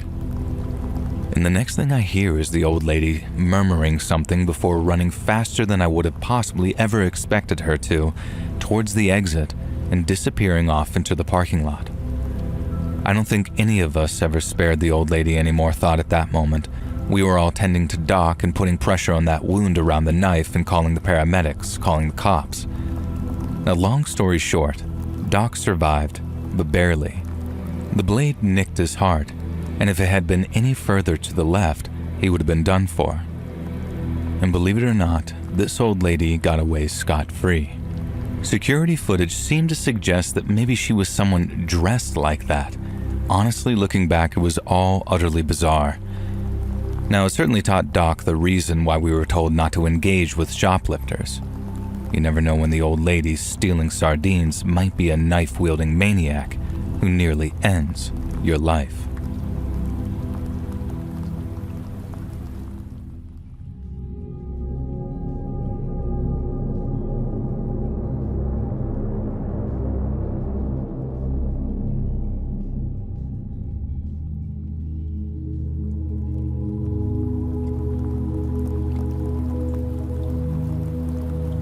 So I'm a woman in my 40s, and I run a Meals on Wheels service. I run the business all year round, but on Thanksgiving, I go that little extra mile to just bring a bit of extra joy to my elderly and disabled clients. Now, there was this one old fellow that I used to visit, and he only had me booked in for Thanksgiving. He did fine most of the year, but he liked having a nice Thanksgiving meal prepared for him, and I think he liked the company too. He told me a number of times that he didn't have any family and it was just him. So Thanksgiving 2018, I turned up at his house with a special ham roast prepared for him with love. I looked forward to seeing this old fella. I was kind of excited for him to answer the door and see his usual beaming smile, his shiny white false teeth perched precariously in his mouth. Now, I'm just trying to sound silly here, but I was a little surprised when a much younger guy answered the door. Now, I told him who I was, Meals on Wheels, and explained that I was here to see that old fella and cook for him. And the young guy looked confused for a second and then said, "Oh, damn. His grandfather was in the bathroom and must have gotten the timing wrong." and the guy invited me in and encouraged me to start preparing the food ready for the old guy to finish his bath, and that it'd be a nice treat when he got done bathing and realized that he had a Thanksgiving meal to look forward to. Now, the young relative ran upstairs very quickly, and I heard him calling through the bathroom door, telling his grandfather that the Meals on Wheels lady was there for him. And I couldn't hear the grandfather's response, of course, but why would I? Now, I went about warming up the food that I'd brought. Typically, we cook it in advance, and then it just needs heating up in the client's oven. And the process takes maybe 10 minutes, so I went to wander around the living room, which I'd been in many times. The grandson, who I'd imagine was probably in his mid-20s, was still upstairs, maybe getting his granddad out of the bathroom. Now, I started looking at some of the photos on the wall. They all just showed my elderly client at different stages in his life. However, I started to notice something odd. The young man who'd let me in didn't seem to appear in any of these photos. In fact, there was nothing that I could see that suggested that my client even had grandkids. And then I remembered. He told me previously that he didn't have any living family, so who the hell was this young guy who let me in? The old man was upstairs in the bathtub, so there was nothing suspicious, right? And then I realized I had absolutely no evidence that my client really was upstairs in the bathroom. All I'd heard was the young guy talking as if he was speaking to someone. It could have been completely fabricated for all I knew. I decided to play it safe and called upstairs that the food was almost ready and was my client nearly ready to come down. And the young guy shouted down, sounding almost annoyed in that, yeah, they were coming. He was just helping Grandpa dress himself and various things. This was definitely suspicious. The old fella might have been a Meals on Wheels client, but he was healthy and fit enough not to need home help, and he certainly did not need help getting dressed after a bath. Still, though, it was possible that maybe he'd fallen and there was a reasonable explanation for this. Now, I turned the oven off and left the food in there and called upstairs that I was going to be going because I had other clients to see, so I'd left the food warming in the oven. I didn't receive a reply, so I decided that I'd just leave and then call in a wellness check once I was safely out of the house. However, as I tried to leave, I discovered that the front door was locked. Now, it was one of those types of doors with a deadbolt where you actually need a key to unlock it from the inside, and it had been locked with that deadbolt. Obviously, something was wrong here. I could hardly call the cops and say that I might have had been locked in an old guy's house by a suspicious character, so I just decided to try the back door. And that way, of course, was also deadbolted. I'd left my cell phone in the van because typically we weren't supposed to bring devices into clients' homes, and so I headed into the living room to either use the landline or see if there was a window that I could open to escape from or something. Now, this fake grandson was standing there, wearing nothing but his tidy whities and a poop-eating grin on his face. He started on some rant about how a dried-up old hag like me would surely be flattered to sleep with him, and that he'd even pay me if I did certain things. Now, I was speechless, disgusted. I'm happily married, and even if I wasn't, my God. I told him as much and told him that if he didn't unlock the door right this minute, I'd call the cops. Now, he just sort of laughed at that as if that was somehow a complete impossibility. And still no idea to this day why he was so confident about that.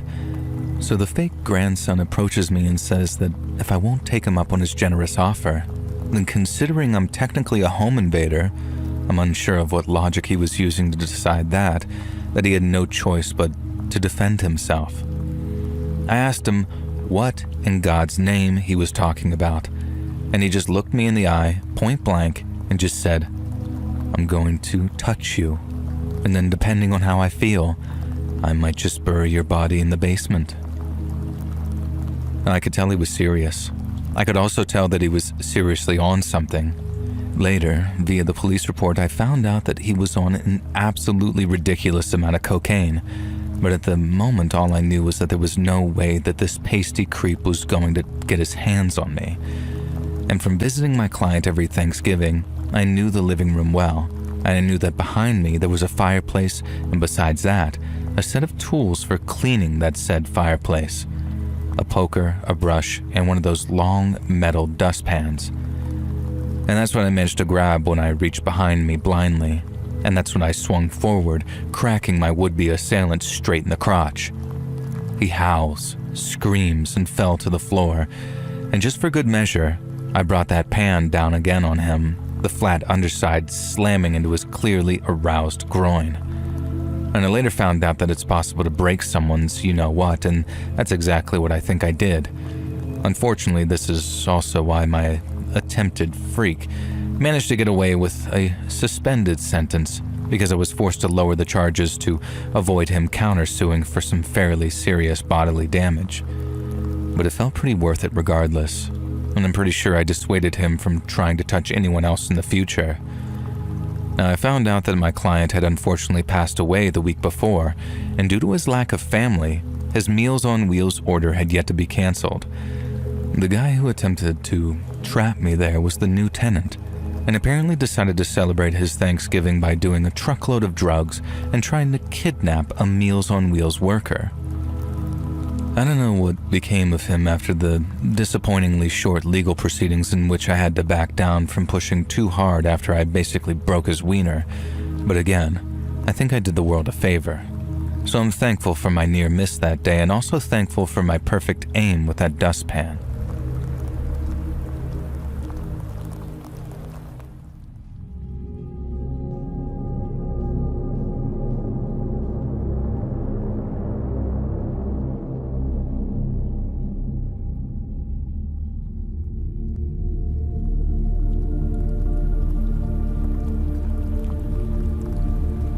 I never used to work Black Friday, I flat out refused.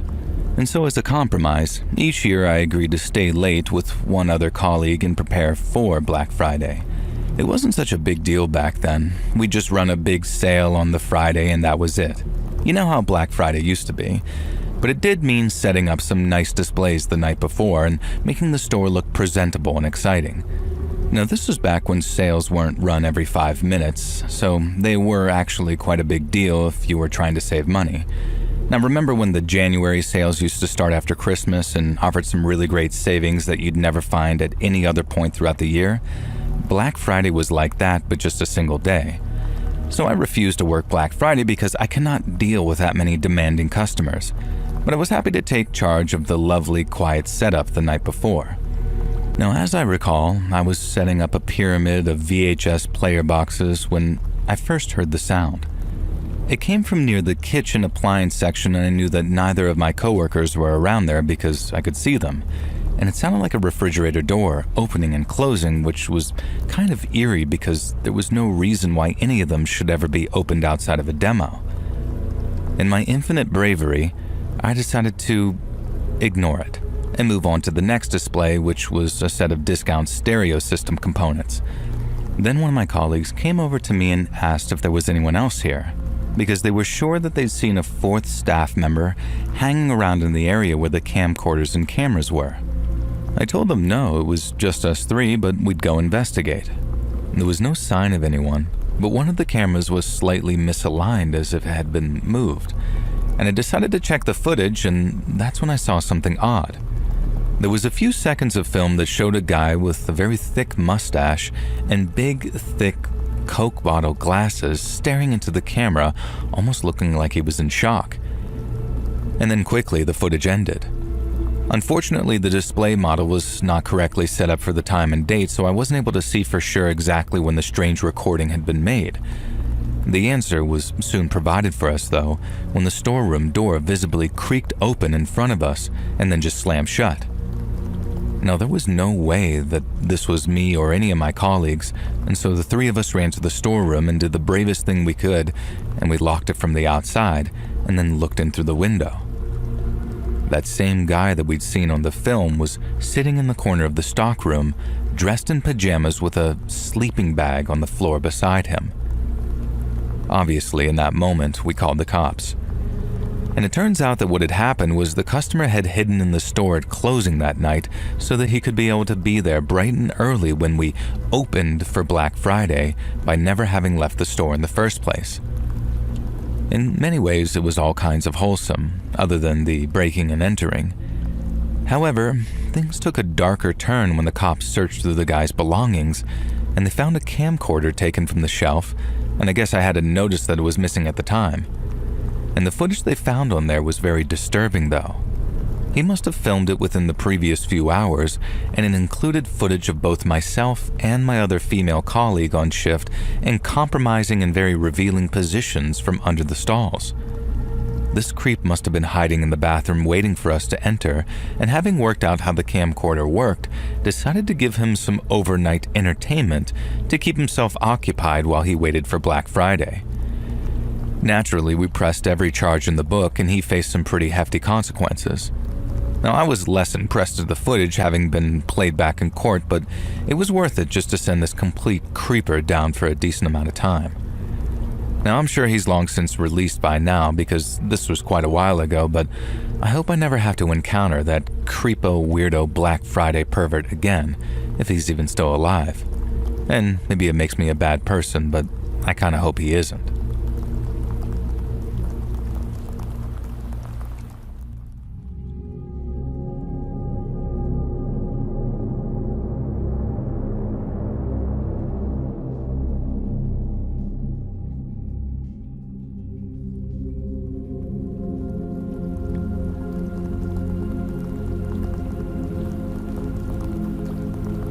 Back in the early 90s, my family had just moved to a new town and I had to go through the whole ordeal of making new friends as the new kid in school.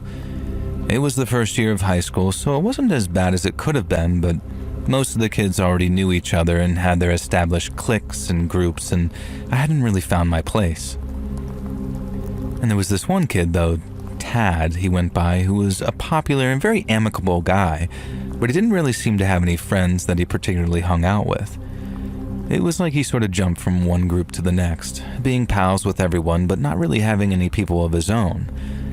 Now, after a few days, I guess he decided that I was his people and was rapidly becoming fast friends. Now, he was super chill, very laid back, a bit of a class clown, but incredibly smart and actually funny, unlike just about every other high school kid who thinks they're a comedian. Now, that November, he handed me an envelope. Inside it was a very formal, very nicely printed invitation to spending Thanksgiving dinner at the Smith's house, not their real name. Now, Tad was kind of cagey about it, almost as if he didn't actually want me to say yes, but I think I only picked up on that in retrospect.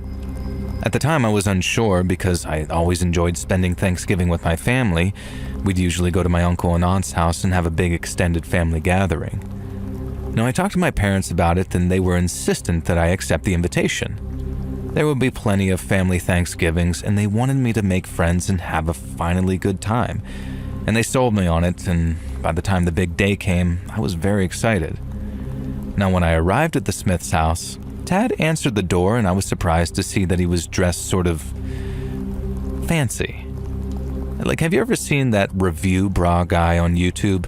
He was actually dressed like him, with all of his hair slicked back and a waistcoat on like he was dressed for church.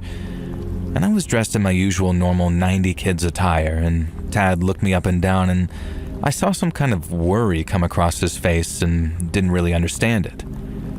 Now, he led me into the living room where his mom and young sister were. And they introduced themselves and they seemed great, although kind of strange and maybe malnourished perhaps, like a bit skinny. Now, Tad's mom, Jennifer, gently told me that typically the family dressed smart for Thanksgiving, but hopefully Mr. Smith would understand the miscommunication. Now, this was starting to make me feel a bit nervous. And then there was a little sister who talked to me in such an odd, polite way.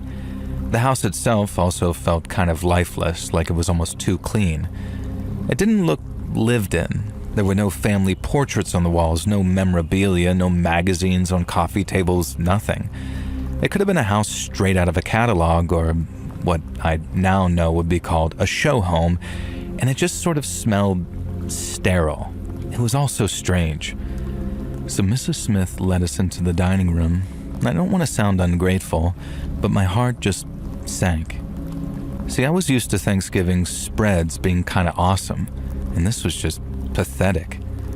A turkey and 8 roast potatoes, a tiny pot of mac and cheese, some very limp-looking vegetables, just really unpleasant, and a spread that adult me would now be ashamed to present to a guest.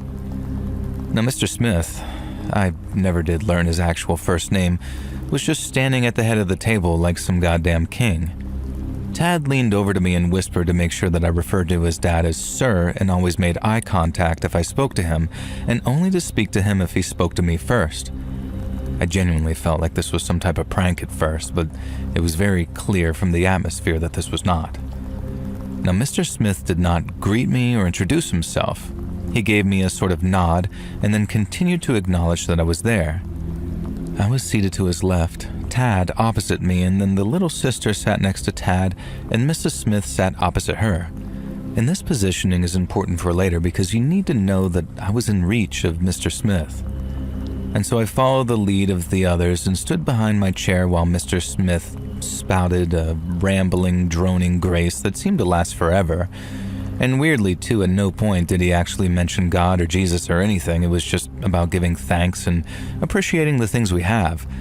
But it wasn't directed at anyone or any particular deity. No, I didn't really notice this at the time, but looking back, it seemed incredibly odd. Anyway, we finally sat down, and Mr. Smith cut the turkey and started piling it on his plate, and I sort of loosely reached out for a roast potato. Now, without warning, without a word, Mr. Smith backhand slapped me across the face. I was absolutely speechless.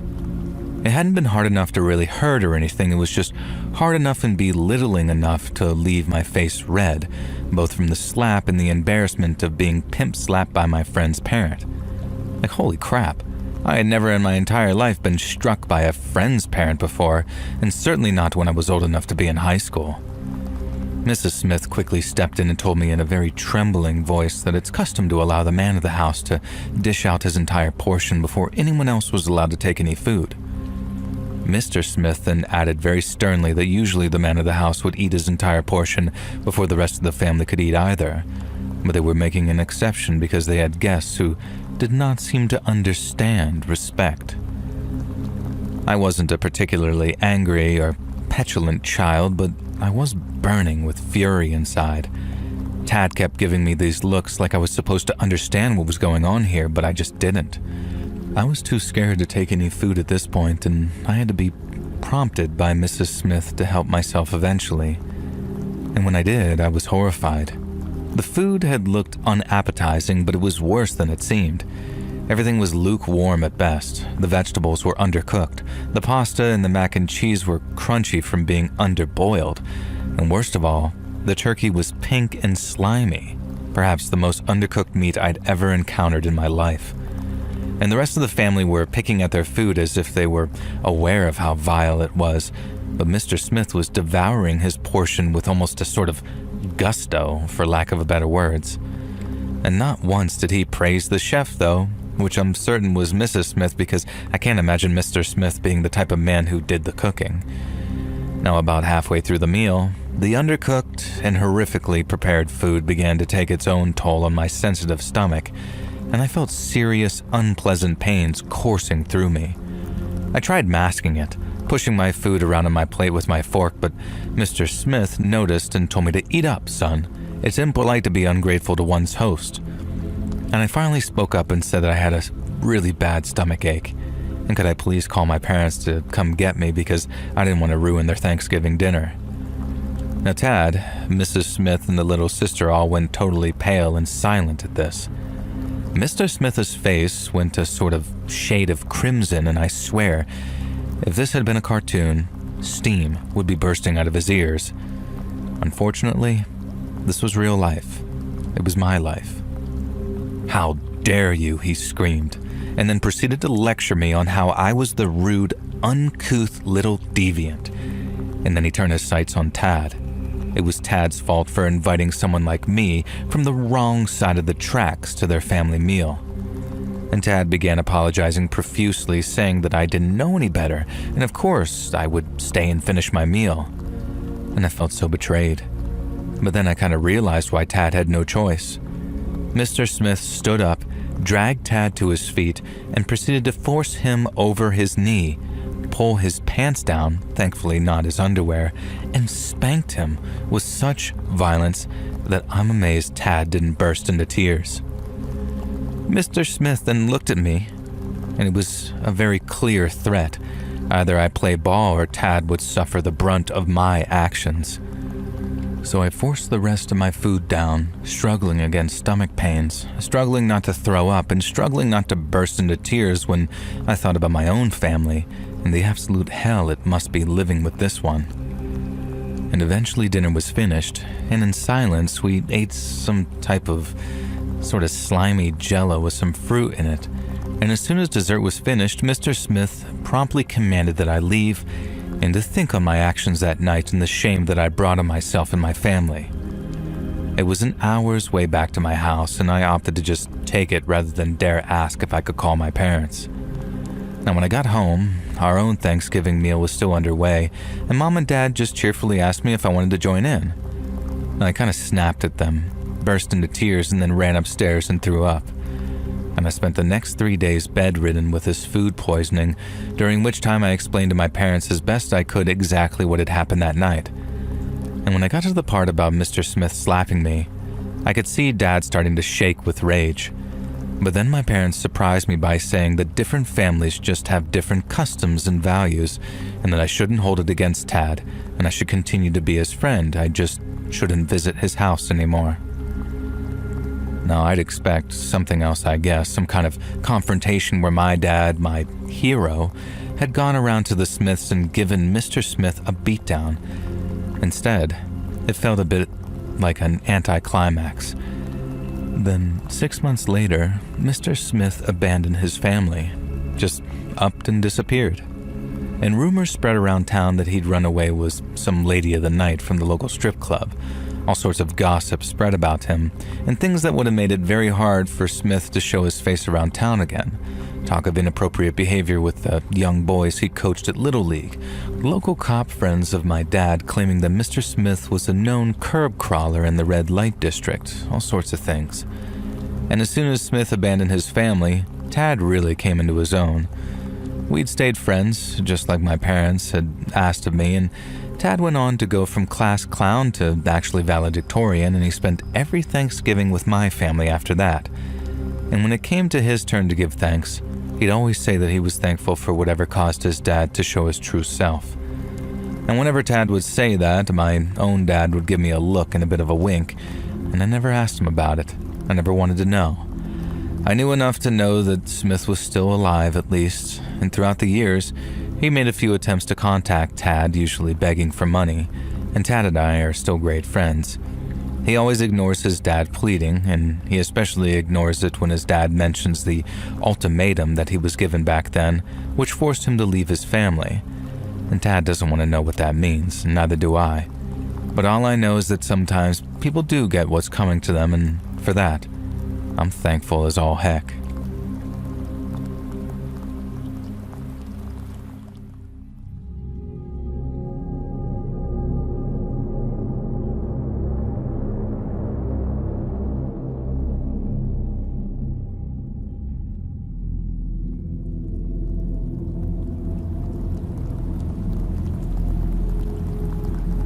So I've been a head loss prevention officer at my local ASDA for close to 20 years by this point, and I've seen some wrong-uns on both sides of the fence, let me tell you.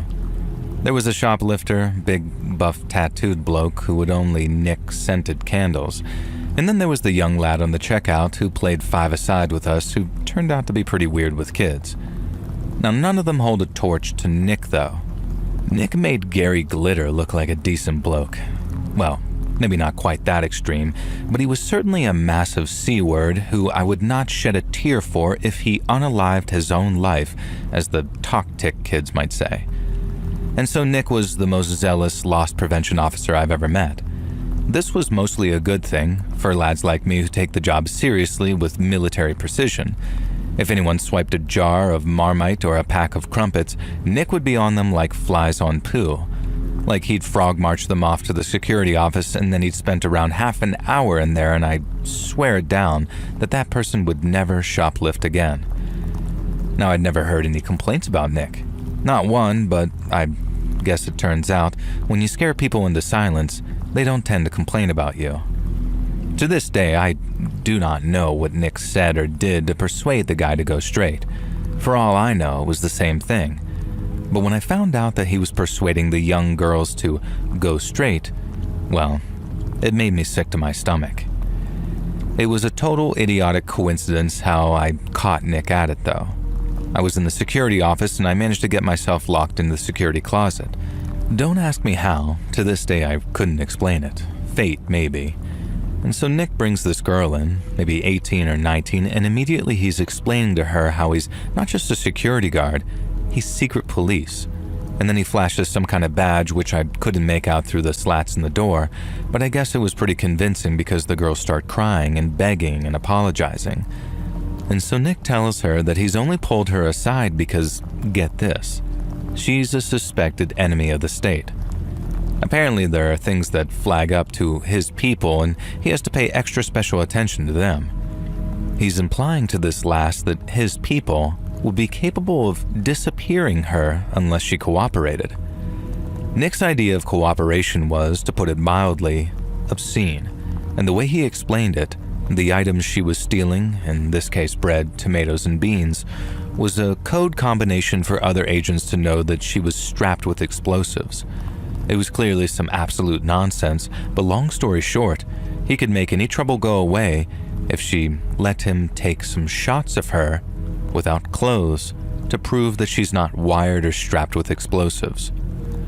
Now, I have no idea if this girl believed him, but she certainly believed that she could avoid escalation if she just did what he said and stripped off for him. And so I was there stuck in the damn closet while he persuades this girl to explicitly make it clear that she's not wearing a wire. Now, had this been how he'd achieved such a high record of handling shoplifters, did he basically just blackmail them to strip down for him in exchange for turning a blind eye? Was the bizarre secret agent aspect some twisted gimmick? Did anyone fall for it? Did any of this matter? Not me. I saw red and managed to kick the closet door open, catching Nick in the act of taking a horrifically explicit shot of this girl bent over the table while she was crying and apologizing. Now, I have a daughter. All I could see was red, and I didn't care if this was his first time or his 50th. I was going to drive Nick away in the same way that he'd been dealing with shoplifters. I told the girl to get dressed and get out of there, and ask her to trust me that I'd deal with Nick if she didn't call the cops. But I didn't hold back. I gave Nick the beating of his life, and then forced him to strip in the way he'd forced that girl, and who knows how many others, and I took photos. Now, none of this was sensible. I'm not proud of it. Now, I should have reported him, but sadly, I know how impossible it can be to achieve justice for crimes like this. And so giving Nick a beating he'd never forget and lowering myself to his level, maybe it wasn't right, but it felt like the best option I had. Finally, I told him if he ever quit the job while I was there, if he prevented me from being able to keep a close eye on him, I would find him, and I would make him regret ever trying to avoid me. I told him I had him by the short and curlies, and I'd never be letting go. And if I ever found out that he'd been up to his old tricks, his life would not be worth living. I guess men like him are cowards, because he believed me, and to this day I still work with him. Maybe I should have reported him, but I have no idea who his victims were, no idea if they'd play ball, and I figured that it would be better that I kept an iron vice grip on his.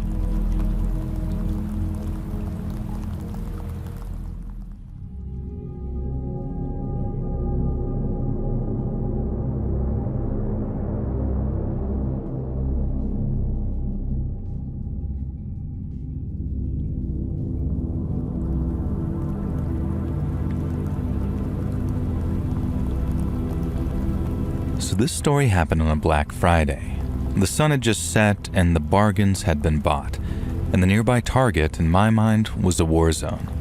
I did not envy the folks who'd be on cleanup duty the next day, and for me, though, it wasn't a problem. I was the manager of a gas station. We didn't have to worry about Black Friday all that much.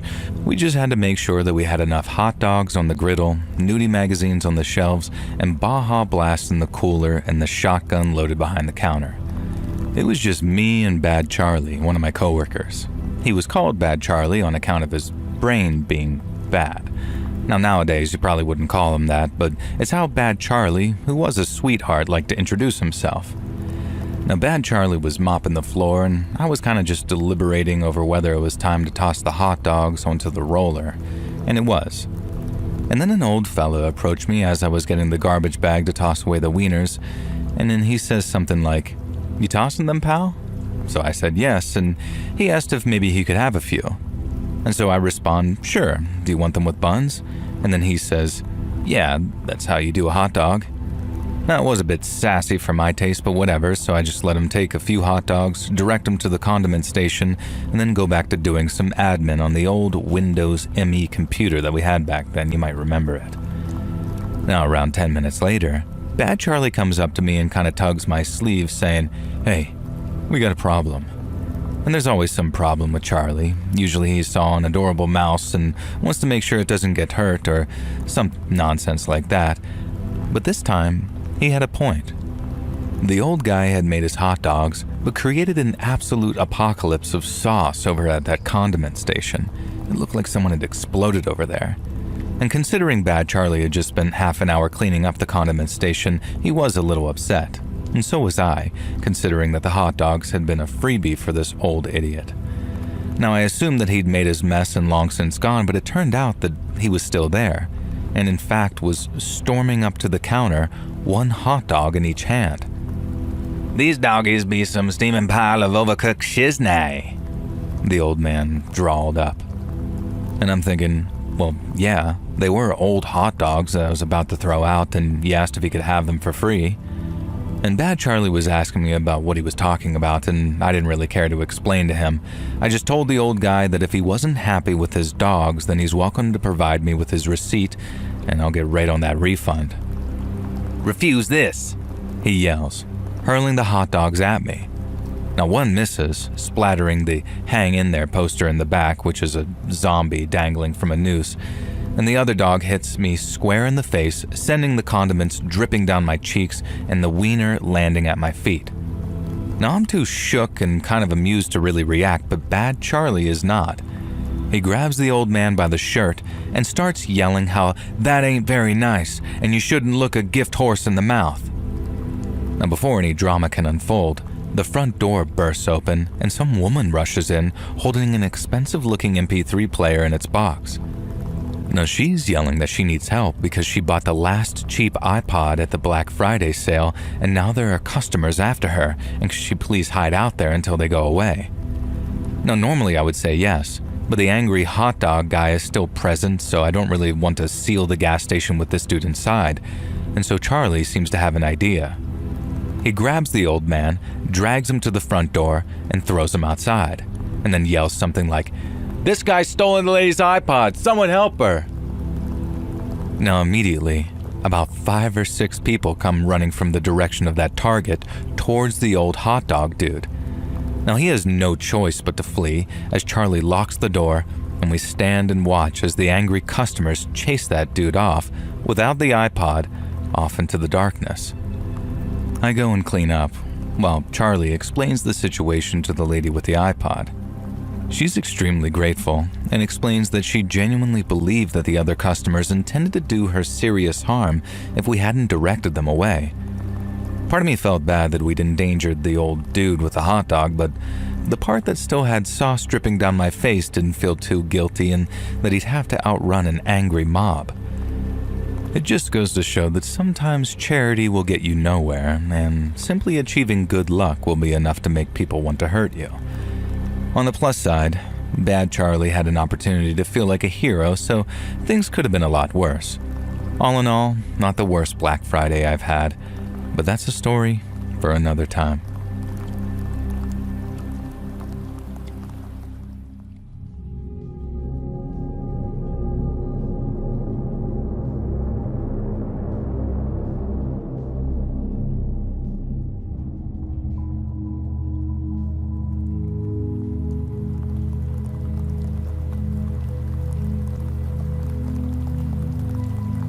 You probably never think it to look at me today, but I used to be a pretty cool guy back when. These days, I make a living fixing cars and motorcycles, partly on the back of skills that I picked up in my former life as the guitarist in a touring rock and roll band. Now, we never made it big or anything. We didn't sell out stadiums or earn a platinum record. But we made enough money selling tapes and t-shirts and merchandise and tickets to our shows to earn a pretty decent living for ourselves. Now, we were based out of Boston and played a lot of shows in New York and Philly. But we also played all over the country too, doing that old school touring schedule thing of planning conquests with nothing but a map and a phone book. And that's how we ended up doing a kind of Rocky Mountain rock and roll tour during the summer of 1977, one that took us through Utah, Wyoming, and most relevant to this story, Colorado. And so we managed to book ourselves onto the bill of a music festival in a little mountain town called Lake City. It was a bit of a family affair, so we played a couple of Gordon Lightfoot and Neil Diamond numbers, along with a couple of the softer tunes. Now, it was light duty, as my World War II vet dad used to say, and we were still working, but it was also a chance to relax and recharge our batteries a little before the heavier shows up in Aspen and Boulder and Denver started. Now, we finished our set at around 5:30 and then walked around talking to the locals and enjoying their hospitality. I have myself a little green chili bison burger, a delicacy that no other burger has managed to top, by the way, while our bassist, this crazy SOB, ate a whole plate of Rocky Mountain oysters all to himself, much to the amusement of the locals, it would seem. And if you don't know what those are, boy, do I envy you.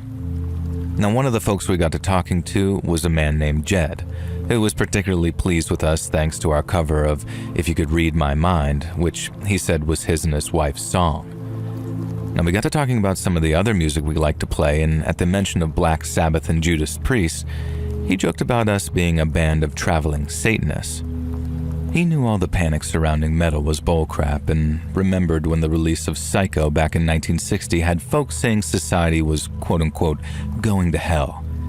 He even said he took his teenage son to see Carrie during Thanksgiving weekend of that previous year, and as a huge fan of the King, we quickly established a mutual love of all things creepy. Now, maybe an hour or two later, Jed said that he had to jet, but before he did, he asked if we'd be interested in seeing a genuine ghost town named Carson before we left for our next stop. Now, we were pretty thrilled at the idea because doing cool stuff like that was half the reason we went on tour in the first place. We didn't just get to play shows and make money, we got to see America too. And I'd say that there were few things all 5 band members could get excited about, like the idea of seeing a real-life ghost town. We met up with Jed bright and early the next morning, and then we followed his car up a bunch of gravelly mountain tracks till we eventually reached a dead end. Jed apologized and said that we'd have to walk about a mile up the mountain to get to Carson, but we didn't mind at all. It was actually kind of nice to be able to stretch our legs after spending so long on the bus. And then after a short walk through a whole bunch of trees, we entered a clearing that had around a dozen wooden buildings, all standing, derelict. Now, Jed told us Carson was founded back in 1889 as a silver mining settlement, and that for a few years it was home to almost 500 miners, as well as around half a dozen families who sold them food and equipment and laundry services. The town prospered for a few years, with a few extra bunkhouses being built to accommodate even more of those miners.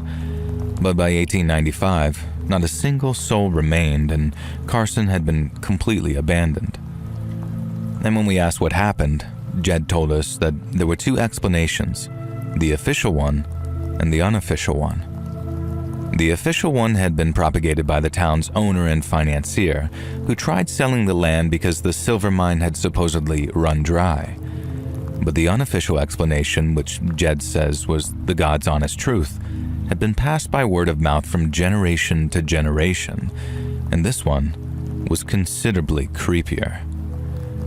Jed said that he'd heard the tale from his grandfather, who in turn had heard it from a lady who used to live up in Carson with her family. Jed's grandfather was a deputy sheriff, a man who could smell a lie the way other men could smell pie baking in an oven, and his grandpa believed every single word that lady had to say. He hadn't just heard it from her either. He said he met a handful of others who claimed to have been there that day. Some said a riot erupted up there in the mine and that the company's armed guards had to step in to put it down with lead. But the girl Jed's grandfather spoke to, Her pa had actually gone up to the mine and seen the aftermath with his own 2 eyes. He said it was just some miners' strike that turned violent. It had been an all-out slaughter, with every man for himself. And the folks in Carson realized what was going on when a couple of wounded miners came running into town. They'd already heard gunshots echoing down the mountainside, but seeing as they relied on hunters and trappers for all their fresh meat, they didn't think much of it. But when those first miners came running into town, with cuts and stab wounds and riddled with buckshot, they sure as heck thought something of it then. Half the mining company's guards were off duty, either sleeping in the bunkhouse or drinking in the canteen. But when they heard how a bunch of miners had suddenly and unexpectedly started attacking their fellow workers and had even managed to overpower the on-duty guards, they grabbed their guns and ran up the mountain to assist them. And as more and more miners came limping down the mountain, the families living in Carson began tending to the wounded as best they could. They waited for the guards to come back, having put down the men responsible for starting the riot. But just like Jed said, it was no ordinary riot. And then when the gunfire stopped and no one came back down the mountain, some of Carson's menfolk ran up the slopes to see what had happened. But when they arrived, what they saw terrified them. There were dead bodies laying all around the mine's entrance, some belonging to miners and some belonging to guards. It made for a terrible scene, but it was nothing compared to what waited for them inside the mine. From the mine's entrance all the way down to its pit, the dead and dying lay side by side in puddles of each other's blood. Jed was told that in some sections, the blood ran down the shaft in little rivers as pools of it higher up began to overflow and run down the passageways. And there must have been at least 100 dead miners and another 50 on death's door. So as fast as they could, Carson's men began carrying the wounded out of the cave to be treated by the camp's doctor. And Jed said that he was told how awful the wounds were. Some men had been shot point blank with 12-gauge shotguns, meaning whole limbs had been blown off, and in other cases, whole torsos had been torn open and shredded. But the wounds inflicted by pickaxes were just as gruesome. Some men were completely impaled, handles hanging from their fronts with the point of pickaxes emerging from their backs. Others had their skulls completely annihilated, and in some cases, a dead man's only wound was a gaping hole in the top of his skull. It was a bloodbath, the worst thing any of Carson's men had ever seen, and they'd lived through half a dozen Rocky Mountain winters, 2 bear attacks, and even an attack by a gang of outlaws. They've seen some stuff in their time driving their wagons out east and living up in those mountains, but nothing like what they saw in that mine that day. Miners were dying just because they couldn't get help fast enough. The men would carry them out and they'd seem in pain but otherwise fine. Then when they got back to them after seeing to those who were more severely wounded, the men had bled to death. It was awful, but the killing wasn't over. Not yet. As the men are clearing out the wounded, they have to go deeper and deeper into the mine, and then at one point, the son of the town butcher went running down into the mine to go get some help, but he never came back. And when his father went down to look for him, he found his boy with a pickaxe in his hands, hacking up corpses so furiously that he was completely covered in their blood. His father tried to stop him, but the boy attacked him, and no matter how much his father tried, the boy wouldn't stop. And in the end, the butcher had to put his own son down to keep him from hurting anyone else. And then he came out of that mine screaming and insane with grief. And that's when they made the decision to seal the place up. And after gathering up as much dynamite as they could, the walking wounded were able to blow the entrance and bury both the dead and the wounded alike. There were rumors that seeing all that death made the boy go crazy, that his mind just couldn't handle it, and it slipped away from him as he walked among the dead with the coppery stink of fresh blood in the air. But those that were there say that there was something down there, maybe some kind of gas or fungal spore that was to blame for making some of the miners turn on their comrades. It happened to the butcher's boy, and he himself got a dose when he was down there to look for his son, because all he could do was scream and cry and struggle as his friends and family tried to keep him still. He wasn't just out of his mind with the grief. There was something else affecting him, something the survivors thought best to bury. Jed said the mining company paid to have all the bodies collected and returned, but they fired the survivors and tried to have them imprisoned for blowing their minds sky high. The company thought they got everybody's body off that mountainside, but Jed said that he knew of people that had found bones in the woods below the mine.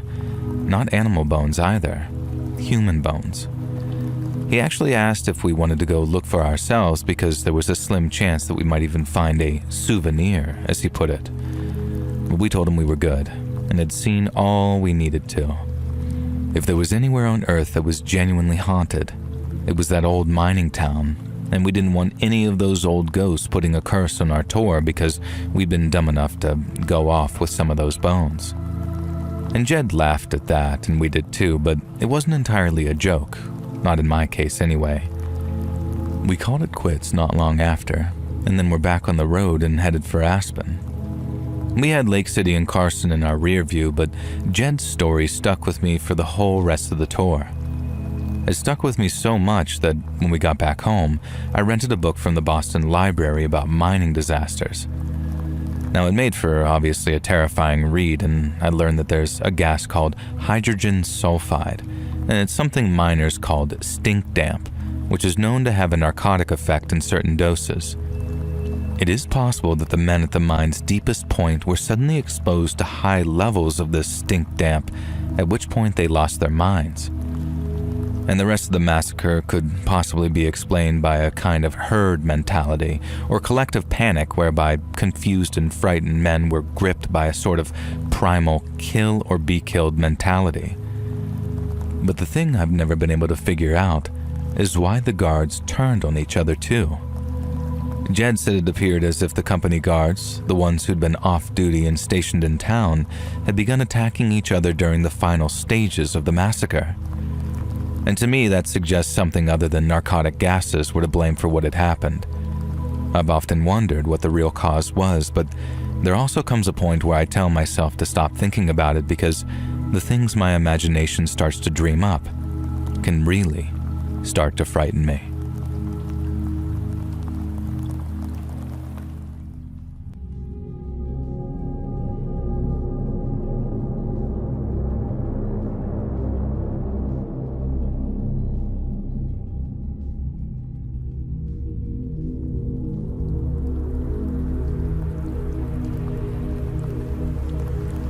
I didn't grow up wanting to be a coroner.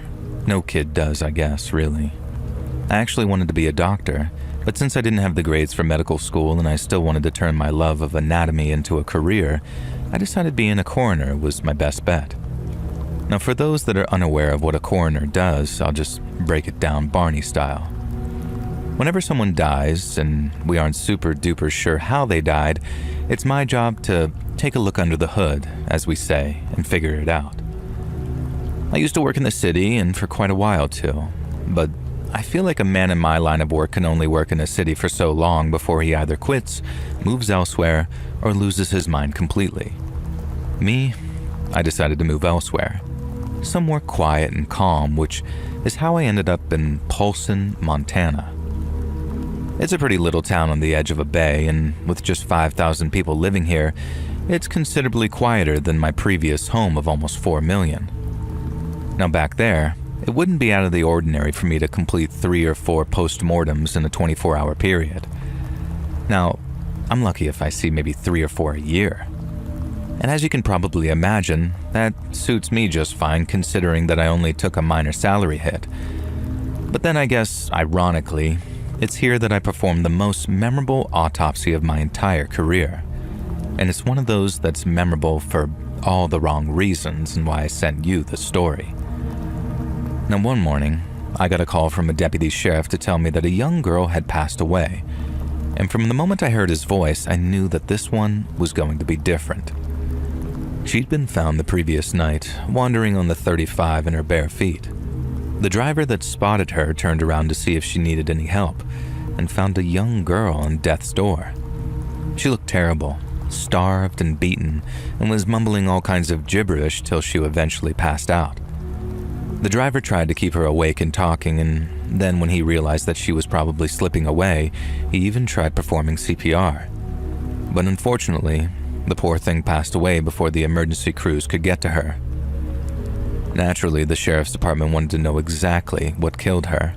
But more importantly, they wanted to know if I thought that there was also a who element to it, as in, was it a tragic accident or was it murder?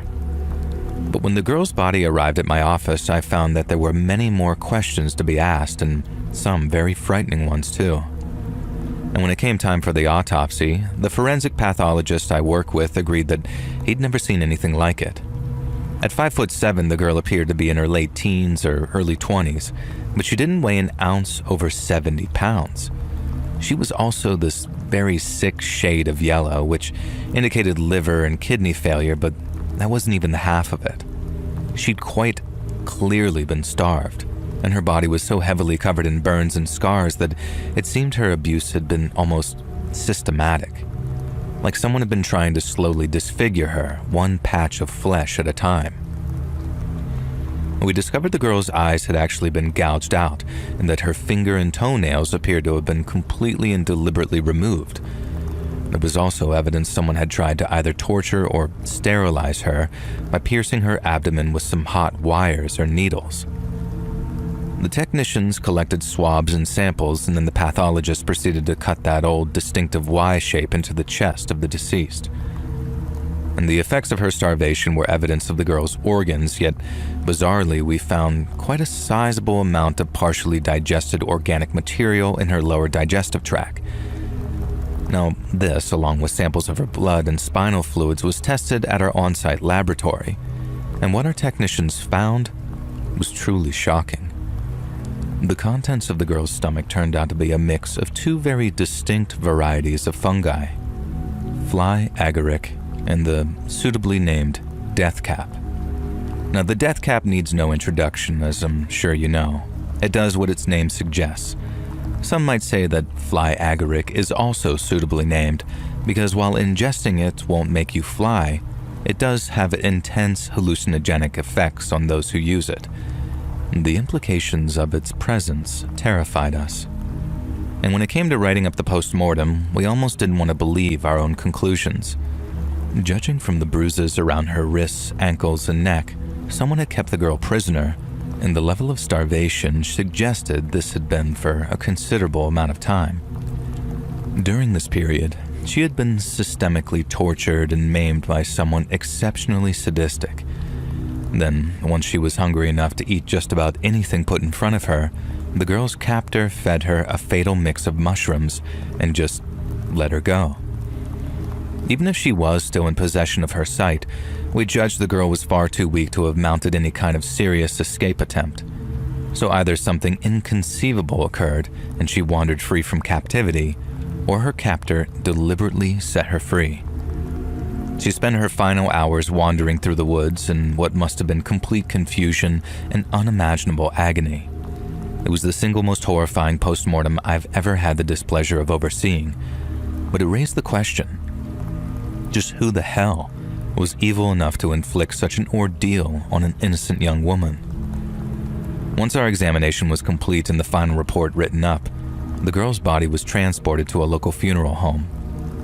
Our official conclusion was that the girl had been murdered via poisoning, and there were comorbid factors of starvation and historical physical abuse. And this led to a murder investigation being opened, but sadly, it's one that's never been closed. I've overseen many post-mortems in my time as a coroner, and there have been more memorable ones that I care to count.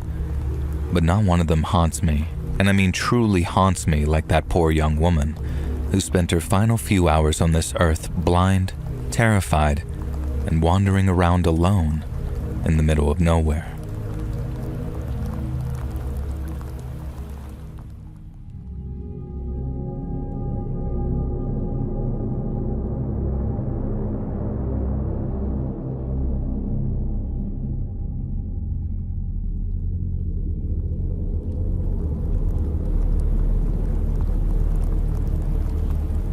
When I was 28 years old, I was still living in Denver, and a few friends and I went out for dinner and drinks.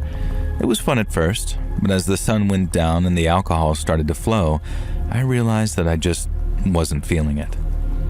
I had really gotten into yoga, running, and eating healthy that summer, so even though staying out late and partying was still fun, I just didn't have the energy for it anymore. I stayed for one last drink before saying goodbye to my friends and then walked outside to catch a cab. And then as I was waiting, I heard a man's voice off to the right of me asking, "Are you waiting for a cab too?" And that is how I met Patrick. It turns out we're in very similar situations. He'd been out celebrating his brother's birthday, but had quit drinking a few years back. And so before everyone got too drunk and too annoying, he figured that he'd head home to save himself the headache. Now, I like the idea of a guy who didn't drink, so after establishing that we were both single and of similar ages, I began to drop some not-so-subtle hints that he should ask for my number. We were having such fun flirting that we almost didn't notice when an empty cab drove right past us. And then when the next one came around, Patrick insisted that I be the one to take it. Now, he was a gentleman, and he was handsome, and he was charming. So when he texted me about grabbing some coffee sometime, you can bet that I texted back. We dated for 2 years and fell deeply in love with one another. He was the ideal partner, except for one tiny peccadillo: his past.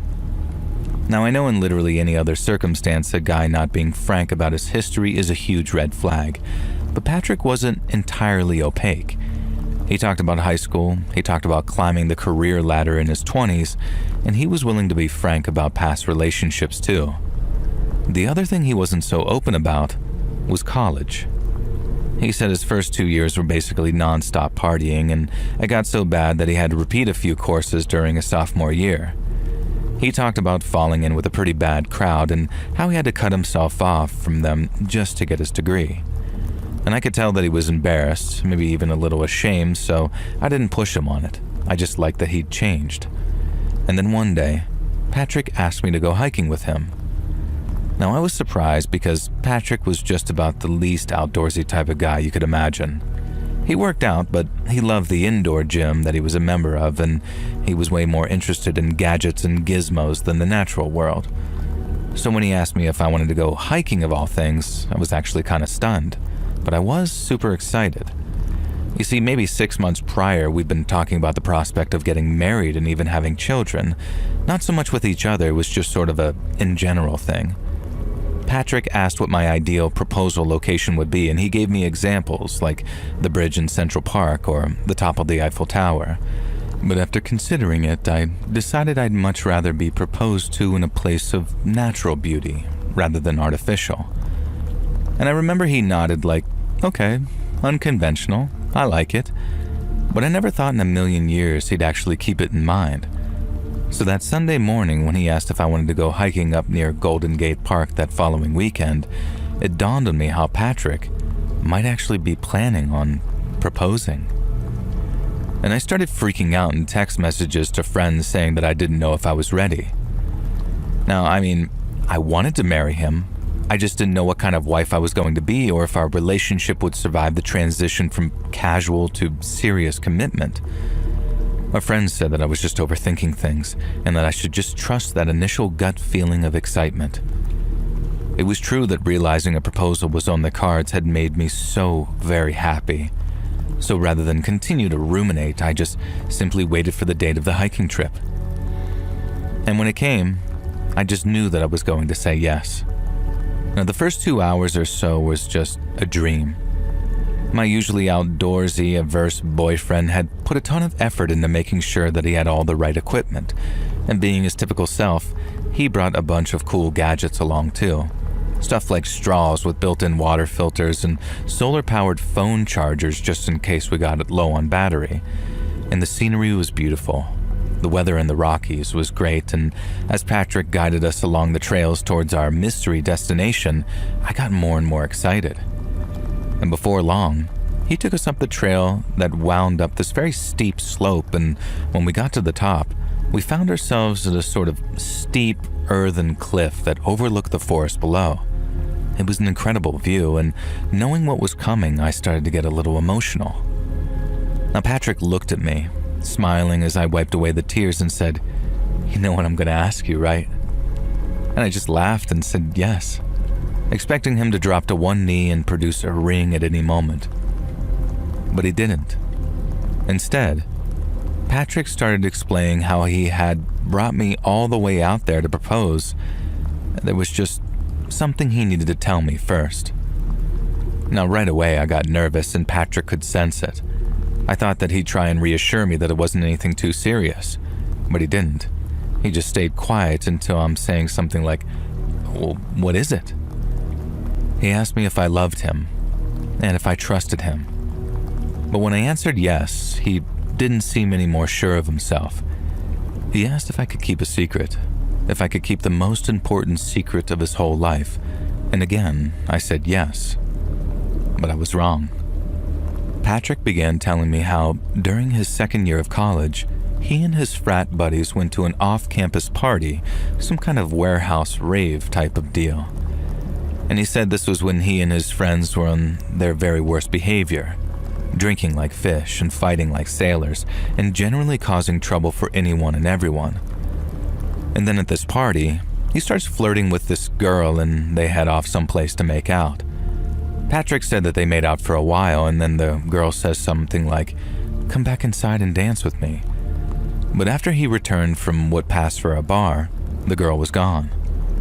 Now he went looking all over for her but couldn't find her anywhere. And then when he spots her, maybe a half hour later, she's completely obliterated. Patrick said that he didn't know it was liquor.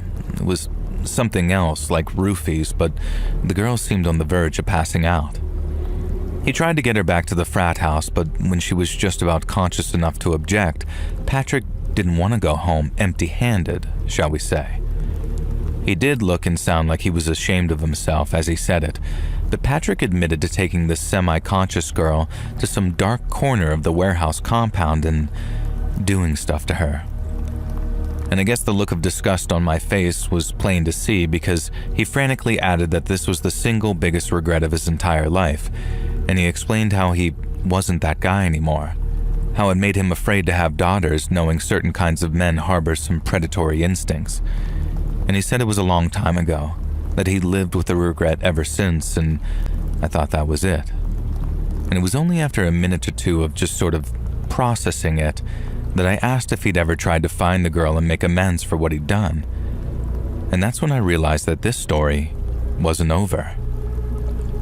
Patrick said when he was done, he left the girl lying there where she was. She was passed out completely by then, but all he gave a crap about was going back inside to get a drink because he was thirsty. Now, he too was highly intoxicated at this point, but he didn't use that as an excuse for his behavior. He knew how selfish it was for him to just leave her there. She could have been overdosing, or she could have choked on her own puke, but Patrick said it was a full hour before it occurred to him to go back and check on her. He said he asked his friends not to leave till he got back, and then he went out expecting to find the girl sleeping, as he put it. And yet when he got there, he found that not only was the girl awake and was somewhat more sober than before, but she remembered what he'd done to her before she passed out anyway, and she was obviously livid. She told Patrick that she was going to go to the cops because she wasn't about to let some piece of crap frat boy get away with treating her like that. I felt proud of her, and I didn't even know her, but then Patrick said something that made my blood run cold when he described how he snapped. He said he pictured his whole life unraveling and how life after prison wouldn't be worth living. He had the world at his feet, but that girl was about to yank the carpet out from under him, and he couldn't let that happen. When Patrick finally uttered the words to me, "I didn't mean to kill her," I felt my entire world crumbling around me. And it was like this out-of-body experience, watching myself from afar while my heart broke in my chest. Not just for me either, and the life I thought I was going to have. I was heartbroken for that poor girl, and just trying to do the right thing resulted in Patrick accidentally crushing her larynx. He said he just wanted to scare her at first, and then he just wanted to make the problem go away. But all that fear had him squeezing just a little too hard, and Patrick didn't realize just how much damage he was doing until he felt the girl's throat just sort of give way in his hands. He said her eyes went all wide as she tried to get air into her lungs, but she couldn't. And then maybe a minute or two later, she was dead. Patrick said he could have ran for help, but he didn't because he was scared. And instead of getting help, and once he was sure that the girl was dead, Patrick went back inside the warehouse party and asked his closest friend in the frat for one hell of a favor.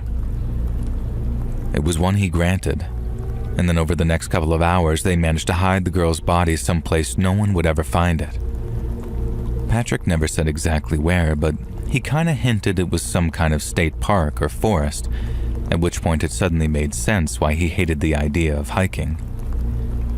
He told me he was sorry, deeply and truly sorry, and that he'd do anything to take back his mistake.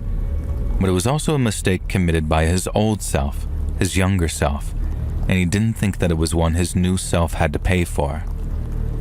Patrick then asked me if I thought that was a reasonable thing to say, and I suddenly realized just how vulnerable I really was. If I said no, and that I thought that he was a murdering piece of crap, and I didn't want to marry him, what was to stop him from silencing me too?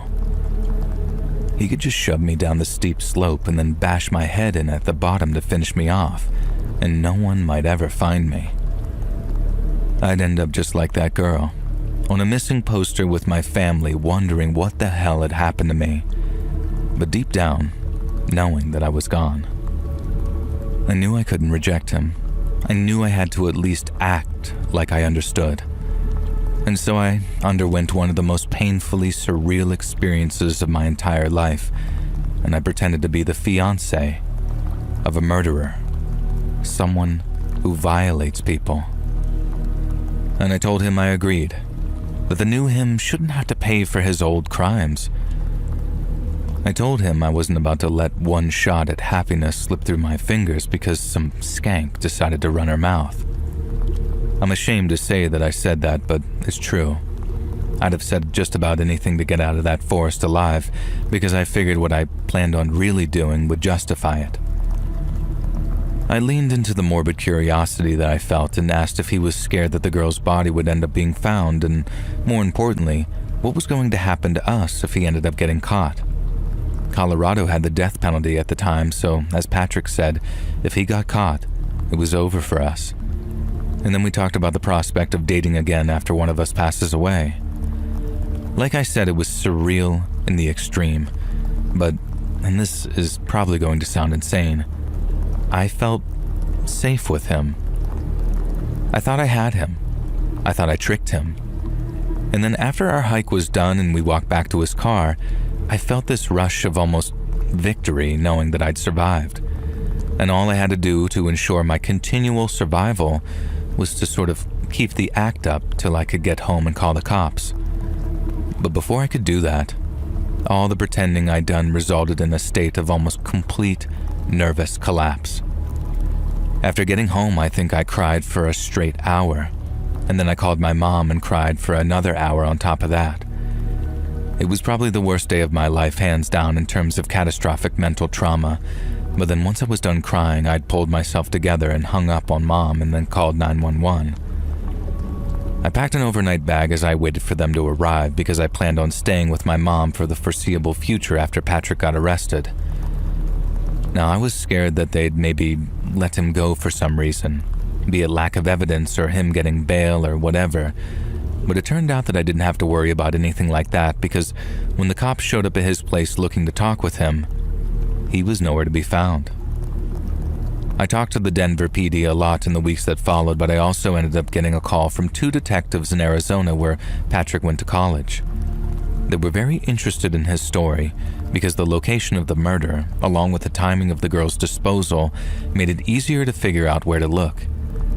I then also got a call from an FBI agent who asked if Patrick ever went by another name or if he ever mentioned owning a fake passport. I said no to both questions, and the agent never came out and said it, but it was kind of obvious that they thought Patrick had fled the country somehow. They just didn't know how or where he'd gone. And then the agent asked if there was anywhere in the world that I thought he might have gone, somewhere special that he might have mentioned wanting to visit. And I told them about Patrick mentioning Paris and Rome one time, but aside from that, he'd never seemed all that interested in traveling. And to this day, he's never been found. But I still hold out hope that he'll show up someplace one day and that he'll finally have to pay for what he did to that poor girl. And that's almost my ideal scenario. I open the newspaper one day and there's Patrick's face under the headline saying something like "fugitive apprehended overseas." But my nightmare scenario goes a little something like this. One day, and maybe even someday soon, I'm sitting home alone and there's a knock at my door. I go to open it, so comfortable and confident that I don't bother checking the peephole. And then when I open it, there he is. There's Patrick. And he's come to shut me up. For good.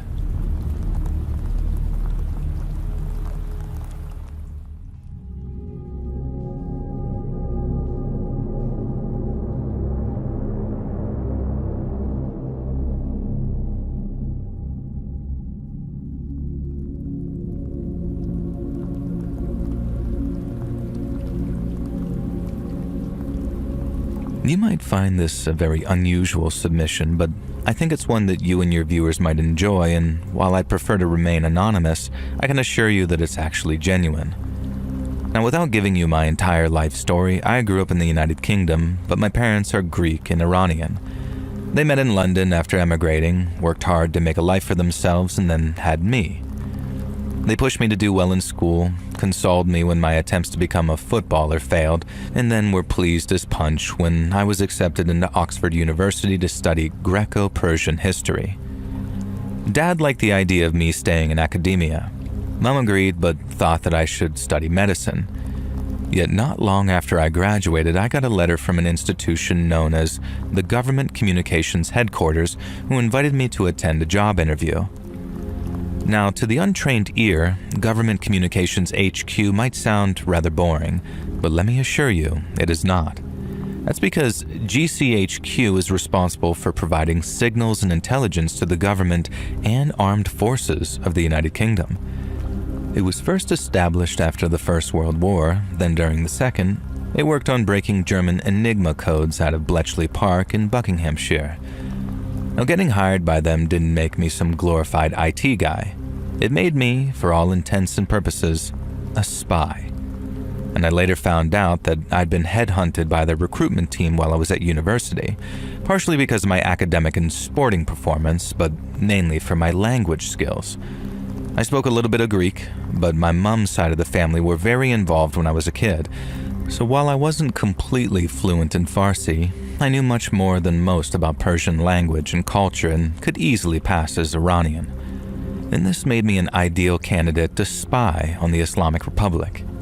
So for the first 18 months of my career, I trained for that.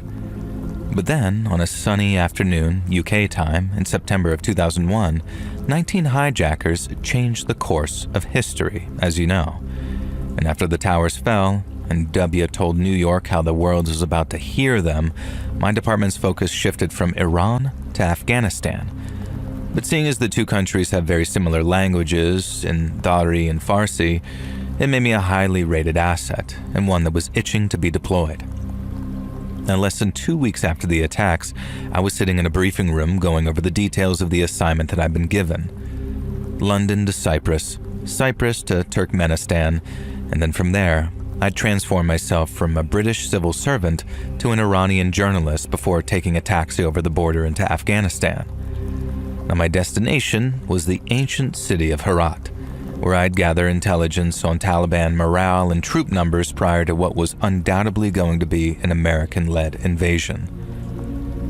While in Herat, I learned that many Taliban fighters had been sent to the mountains around 30 miles southeast of the city. There, they were digging in, stockpiling munitions, and preparing to resist coalition forces. So, that's where I went. I was advised to hire a guide to escort me through the wilderness and towards the mountains. I didn't want to get lost, but neither did I want to attract too much attention to myself. So I hitched a ride to a small village within 2 days' walk of the mountains, then did just that. Walked. Getting up into those mountains made for the toughest hike of my life.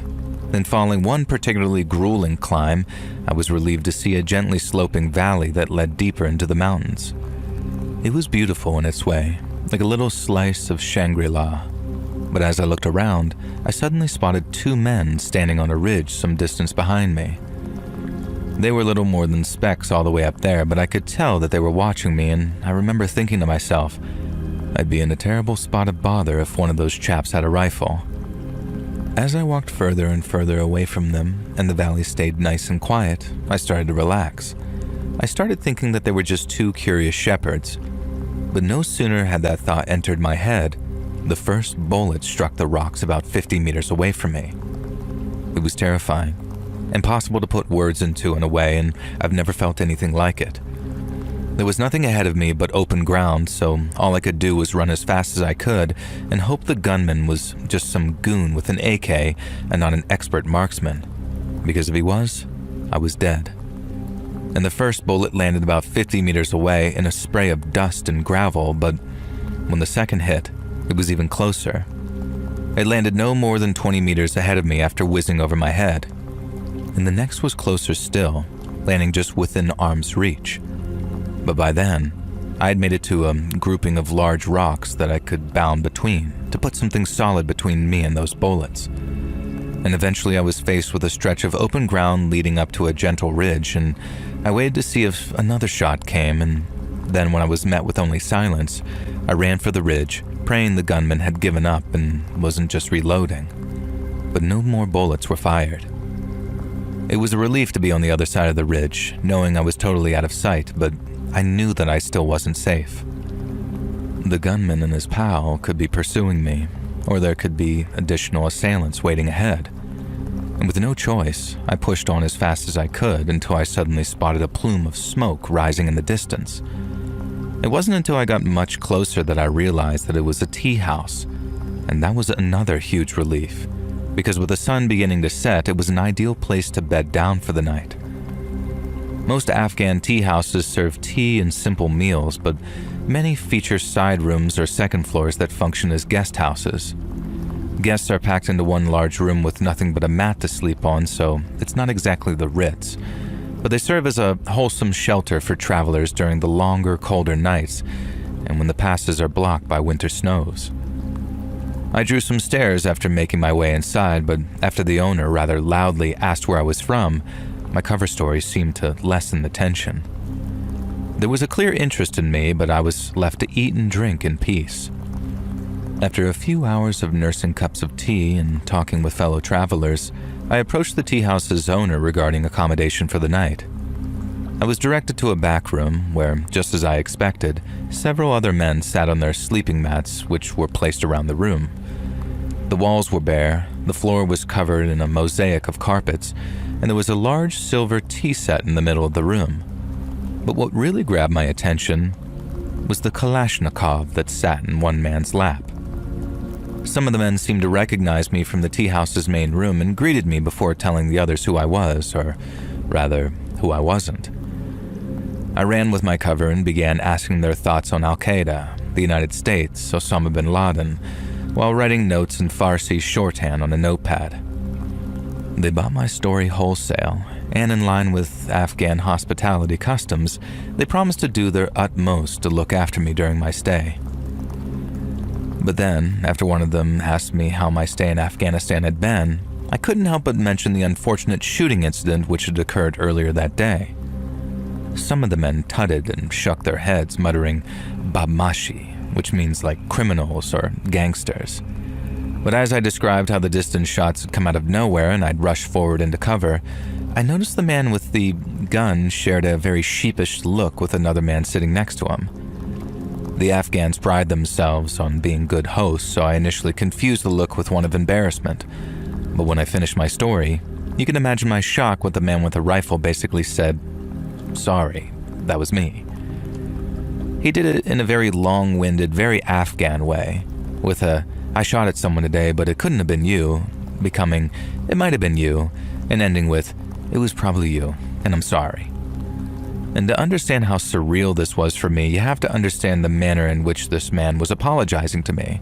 If I almost killed a man, If I almost orphaned his children and widowed his wife, I'd beg his forgiveness.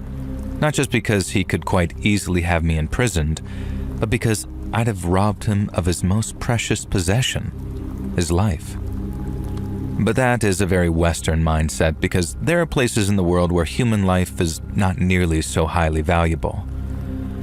And so when I say that the man apologized to me in a way that you might do after bumping someone's trolley in a supermarket, I say it sincerely. To him, his shots didn't hit me because God didn't let them. If I was favored by God, then I must be all right. But why shoot at me in the first place? And when I asked the man, he said that it was for two reasons. The first being that I was quite obviously a foreigner. This utterly confounded me, as I'd spent months preparing and was kitted out in authentic and well-worn Afghan attire. Yet according to the gunman, he knew that I wasn't Afghan because, and these are his words, I didn't walk like it. And then since there was a good chance that I was some kind of American infiltrator, not far off, boys, the gunman decided that there was no harm in shooting at me. He says this to his companion, but his companion laughs and then says something to the effect of, "You'll never hit him at his distance, you're a terrible shot." To which he replies, "Oh yeah? Watch me." It was a bet. I was nearly shot and potentially killed over little more than a bet. The perpetrators were deeply apologetic and claimed that they'd never have shot me if they'd known that I was an Iranian Muslim, but it was still a very strange and very bitter pill to swallow that I'd nearly been killed to prevent a man losing face. And it was also a reminder that if they found out who I really was, I'd be in a hell of a lot of trouble. So instead of showing what I really felt, which was a mix of terror and relief, I acted calm as you like and told them God obviously had a plan for me. And both men were very pleased by my veneer of fatalism. But it was just that, a cover. As deep down, I was more frightened than I'd ever been in my entire life. Yet thanks to my training, I'd learned not to show it. The group and I talked until the wee small hours of the morning, and I made notes on anything and everything pertinent. The two men even offered to walk me further up the mountains so I could reach Taliban positions in safety. But I departed before the call to dawn prayers while everyone was still asleep. I reached the Taliban positions, conducted a few interviews with their lieutenants and commanders, and all without having my cover even close to being blown. And then just a few weeks later, American B-52s were dropping bombs on them, all based on my intelligence reports. And I sometimes think about that tea house and I hope it survived the American bombing. One day, God willing, I can go back there and be a traveler under some very different circumstances.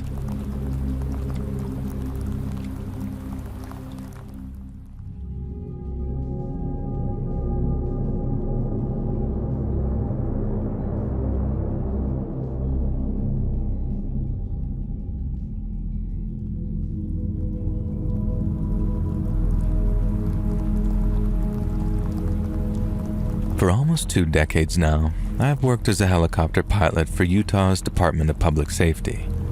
People are often surprised by what a varied job it actually is. Because while we obviously provide a lot of support to law enforcement, we also perform medical evacuations, assist with wildfire and disaster response, and most relevant to my story today, we support search and rescue operations out in the Rockies. I'm on call 24 hours a day, 7 days a week, so sometimes I'm grabbing my gear in the middle of dinner or in the middle of the night because someone's gotten themselves into trouble in the UWC. That's the Uinta-Wasatch Cache National Forest, about 30 miles east of Salt Lake.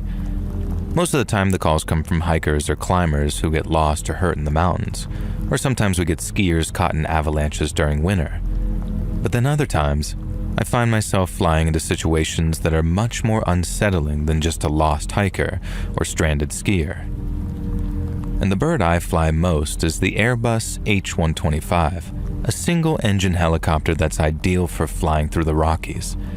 It's got enough power for high-altitude work, which is crucial around here since elevations can regularly push 10,000 feet or more during search and rescue operations. I take off from the airport in Salt Lake, and then within minutes, I'm soaring up into the mountains to link up with the ground team. The air gets thin quick, so you gotta manage your power carefully. The H-125 handles it well, but it can sometimes feel very different to flying at sea level. It's beautiful up there in the mountains, but the weather can turn on a dime. One minute it's clear blue skies, the next you're dealing with turbulence from downdrafts off the peaks, or snowstorms that come out of nowhere and cut visibility down to nothing. But even when the weather's fine, the kind of flying they have to do up there can get real dangerous real quick. On more than one occasion, I've had to hover in tight spots, like above a narrow ridge with my rotors less than 20 feet or so from the treetops. I then have to hold that position on pain of death while the crew lowers the hoist to a stranded climber with a busted leg. Those hoists really come in handy for pulling people out of tough spots, like steep canyons or cliffs where you can't land, but they're not a fix-all. To fill the gaps, me and my crew keep the bird loaded up with stuff like night vision goggles, searchlights, and Reco detectors, a real handy piece of equipment which can pinpoint people wearing reflective clothing. Because flying SAR missions in the Utah Rockies is no joke, we need all the help we can get out there. And despite all I've said, most ops are actually pretty straightforward in terms of what we do. We spot them, drop a line, and then haul them out and crack a beer back at HQ. But there's one from a couple of years back that still has me wondering what in the world really happened out there. It started just like any other call might do, with a phone on my nightstand dragging me out of sleep. The missing man's wife had called 911 just a few hours before after her husband failed to return home following a solo hike up near Hayden Peak. I wasn't expecting anything too intense. The last couple of ops involved rescuing pencil-pushing city boys who'd bitten off more than they could chew, so I figured it might be more of the same. But after flying over the area surrounding Farm Creek Peak, we couldn't spot our hiker anywhere. The ground team was already on location, with some combing the trails on ATVs, so we decided to open up our search area to see what we could find. Eventually, we found ourselves flying over a place called Wilson's Peak, the highest point in the entire state of Utah. And the terrain up there is brutal, with sheer cliffs and deep snowpack, and since it was a long way off the area our hiker was said to be, we didn't expect to find anything. But no sooner had we gotten close enough that my pilot spotted something through thermal imaging. It was weak, but it was damn sure human-shaped, and it was up on a narrow bluff about 8,000 feet up. I banked us closer, eyes peeled, and then suddenly, there he was. The missing hiker. He was sitting near a ledge, no tent, no pack, just him in a thin jacket, limply waving one arm and looking like he'd been through hell. I radioed the ground teams, telling them that we had a visual and passing on the man's coordinates, and the ground team acknowledged and then sent ATVs in our direction. But after a tense 20 minutes of them probing the approaches, the leads come back over the radio saying the approach is iced over and far too steep. To get to the guy without putting the chopper in danger, they'd need specialists with climbing gear, which would take around 2 hours. And the trouble was, from the looks of him, I didn't think the guy had 2 hours left. Now I looked at my co-pilot, and he looked at me, and we both agreed, screw it. We're going in low, drop the line. And to say it was a risky move would be one heck of an understatement. Regulations say to keep a buffer for wind shear and rotor wash, but I dipped the nose and threaded the chopper between pine trees and the contour of the slope. The altimeter started yelling warnings at me as we got within 50 feet of the bluff, which was dangerously low for a winch op in such gusty conditions. My winch medic, a guy with balls of steel named Tony Reyes, clipped the winch to his rig, lowered himself onto the cable as I hovered in place, then edged across the ledge towards our missing hiker. Once he reached him, Reyes asked the guy if it was good enough to hold on to something. The guy couldn't stand, but Reyes managed to get the very unglamorously named crotch strap between his legs, and then with a little assistance, he was good to go. We couldn't linger. Fuel was burning and the winds were picking up. I spotted a flat meadow a mile down the valley, clear and flat enough to safely set down Reyes and the hiker. My co-pilot pulled the line up a little and up came Reyes and our hiker, and then off we went to gently drop them off before I set us down and we waited for the ground crew.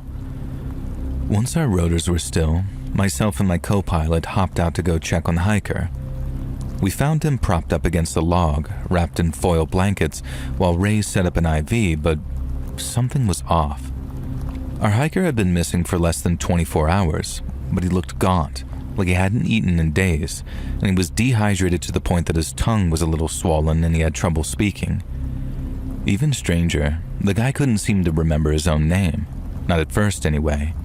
Hypothermia makes people slow, but it doesn't fog their memory, and this guy was all glassy-eyed and confused when we asked his name. He didn't say it, but we could tell that he couldn't remember. And then after maybe a minute or two, it seemed to just come back to him, like the phone number of an old girlfriend or something. And I remember kneeling down next to him and saying, "Hey buddy, what happened? How'd you end up in that?" And he broke eye contact and then stared off, kind of blinking for a second, before saying he couldn't remember. And the only things he did remember were hiking alone, realizing someone was following him, and then running to try and escape them. Then the next thing he knew, he was way up the side of the mountain, too exhausted to climb back down again. And that was it. No significant details to go on. No coherent timeline. Just he was alone, got scared, and then ran in a blind panic till we came to again. The ground team rolled up on their ATVs within maybe 10 to 15, and then the medics began swarming the guy.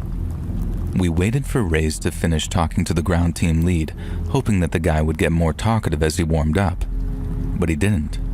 His memory stayed foggy, and we never found out how a guy with no equipment climbed all the way up to that bluff. The paramedics chalked it up to exposure or delirium, and missing hikers often try to climb up high so aircraft can spot them and don't anticipate the nights getting fatally cold. So after they loaded him up, they took him off to the ER in Provo for treatment, saying all would make sense once the guy's memory came back to him. We wrapped the op, flew back to base, and then debriefed with all the standard paperwork. Now, we'd done our job, maybe even saved a guy's life in the process, so it should have been high fives all around after hitting the bar for celebration beers. But all we did was sit around talking about it because none of it made any sense. The bluff near Wilson's Peak was almost a day's walk from Hayden, the place the guy was reported missing. That meant that he'd hiked and climbed over 15 miles as the crow flies to get from Hayden to Wilson, which, if you know the terrain, seems next to impossible, especially at night. And then to get up the bluff that he was on, he must have truly believed that his life was in danger because I don't know if you're a climber or if any climbers are actually listening, but I'm talking class 5 scrambling against vertical faces, something any usual amateur would consider themselves incapable of. Now, this guy had no climbing gear, no experience listed in his profile, as the family confirmed that he was a casual weekend walker from the flatlands. And so in that case, how the heck did he free climb that in a panic, in snow, without breaking his own damn neck? Investigators followed up on his claims of a pursuit, but they didn't find a second set of tracks on the snows below, and there were no reports of suspicious activity from any place else in the park.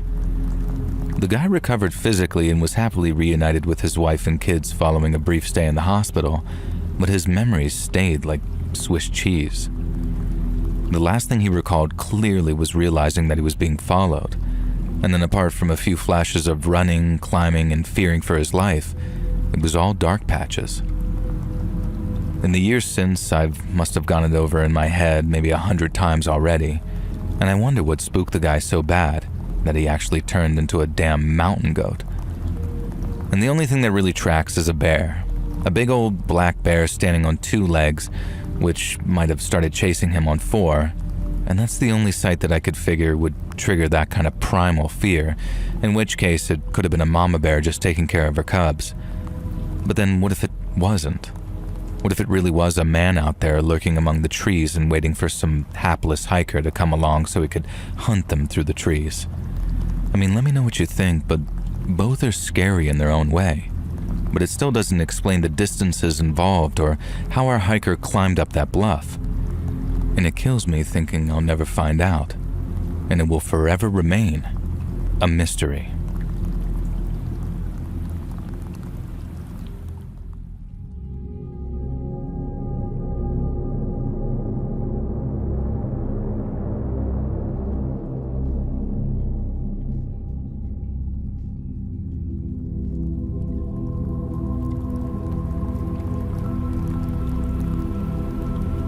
More than 20 years ago now, way back during the summer of 2002, I received some of the worst news of my entire life. My favorite aunt, Janie, who I'd been very close with after Mom died when I was young, had suddenly and tragically passed away. It was devastating, but perhaps even more so because it came at a very inopportune time for me. I guess no death comes as a quote-unquote good time, but Aunt Janie died as I was going through a series of bitter financial struggles. I moved across the country a few times before to pursue my dream of, I guess that's not entirely relevant, but let's just say that it wasn't going well, and I barely had 2 quarters to rub together. I couldn't afford a flight, and I really didn't want to leave my car alone for days because it had almost certainly been stolen by the time I got back.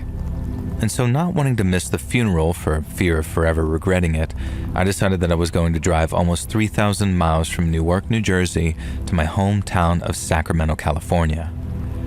And sometimes when I look back on it, I wonder what in the world I was thinking, embarking on a 6,000-mile round trip.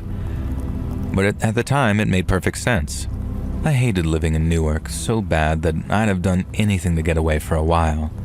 Now, nothing against the city itself, it's not nearly as bad as some people make it out to be, but my living arrangements left much to be desired, and for multiple reasons too. I also figured that since I hadn't really seen much of the country I lived in, it was a great excuse for a road trip.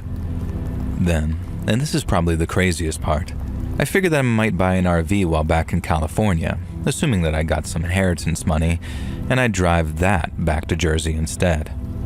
And like I said, I'm not really sure what I was thinking, but my idea of that road trip and the reality of it would turn out to be very different. On the 3rd day of my journey, I'd reached the western side of Wyoming. I just stopped in a little town called Lyman for a light lunch and then planned to stop for gas in a place called Evanston before crossing over into Utah. But after maybe 45 minutes of being on the highway, I spotted a small town on the horizon, one that I was pretty sure not Evanston. And I remember slowly as I reached the town limits while thinking, well, might as well top off my tank here if possible, and I started looking around for a gas station. But then, rather than wasting time driving around in circles, I figured that I'd just ask someone for directions. The place had an old-timey vibe about it, and a bunch of stores had signs that looked like they were in Swedish or maybe German. And then aside from a couple of rundown houses, it was honestly picturesque. People looked friendly, it had that wholesome small-town feel to it, so I didn't think twice about rolling down my window and asking a passerby for some pointers. Now, the first person I spotted was a middle-aged woman walking along the sidewalk carrying a few shopping bags. I called out to her, and she walked over to my window, and then after a nice welcoming to the town, she told me that the gas station was almost smack bang in the middle of things, not far from town square. I thanked her and told her how pretty her town was, and she said that I was welcome, but then as I was driving off, she did something very out of the ordinary. She pointed her fist at me, with her index and pinky fingers raised, and then said what sounded like thin and gangly. She said it with a smile, and then turned her back and walked off. So at the time, I figured it was little more than just like some harmless idiosyncrasy. And I also figured that I hadn't heard her correctly because there was no way that she said thin and gangly. It had to be something else. But then, what was up with that sort of devil horns rock gesture she made too?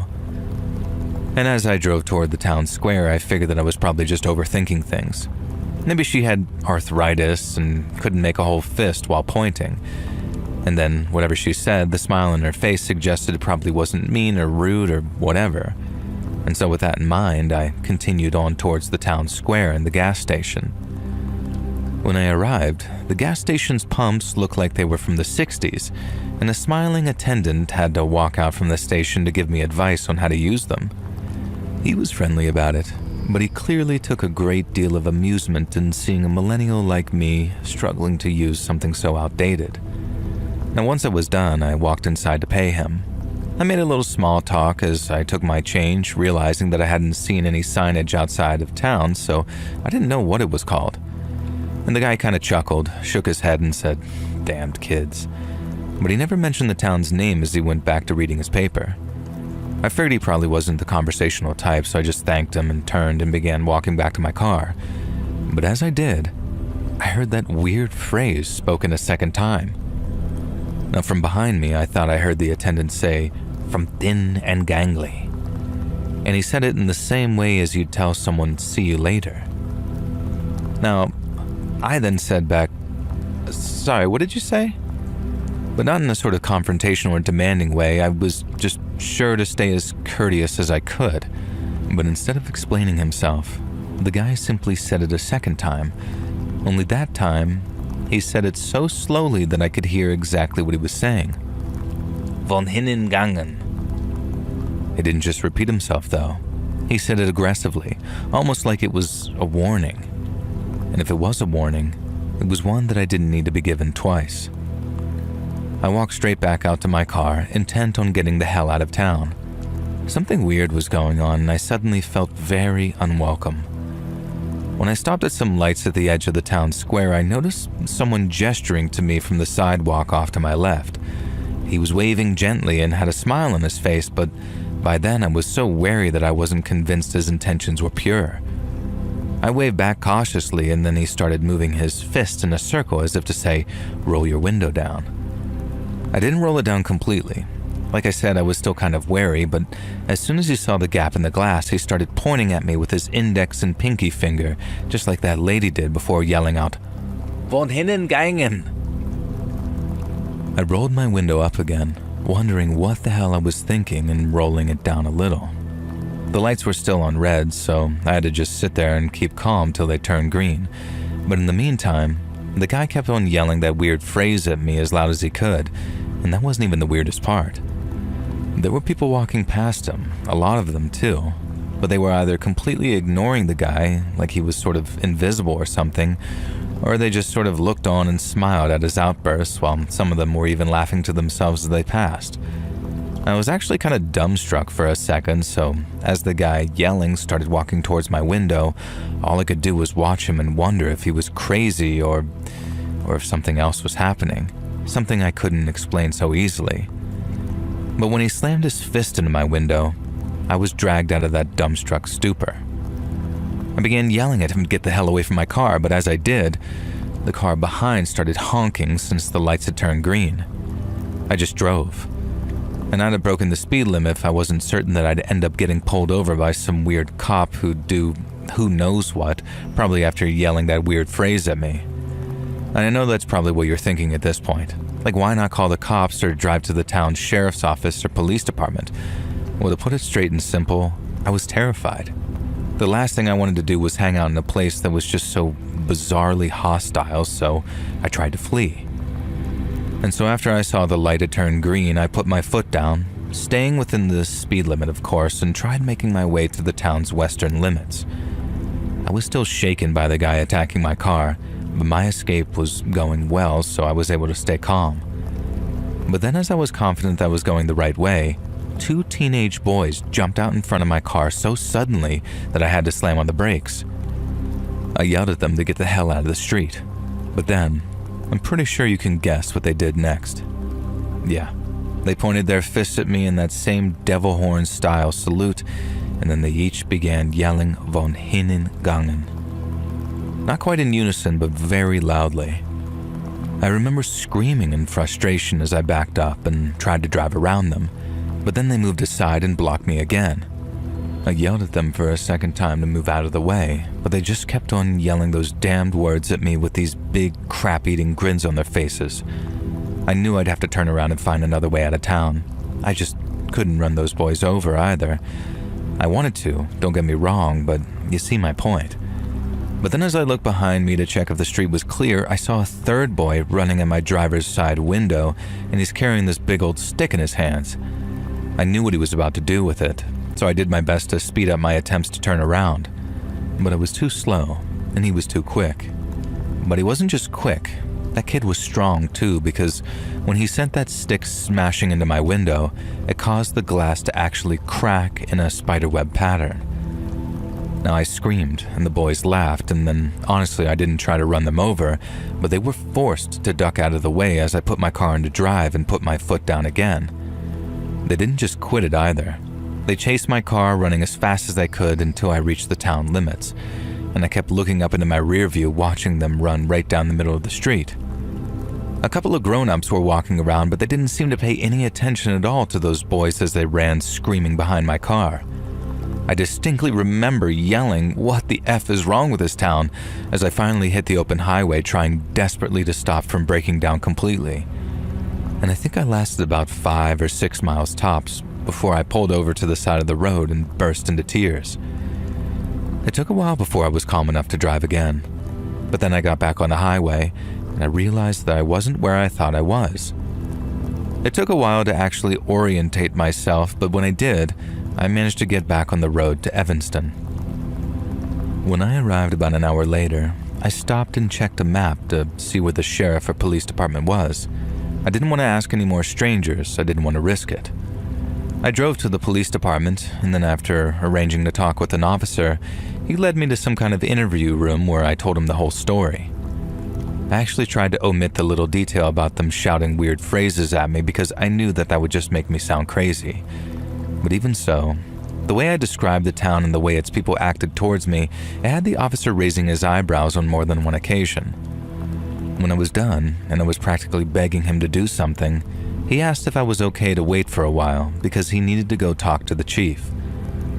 I got ready to wait for a while, because stuff like that nearly always takes an annoyingly long amount of time, at least in my experience. But then no more than 5 minutes went by before the chief appeared in the department's waiting area and asked if he could speak with me.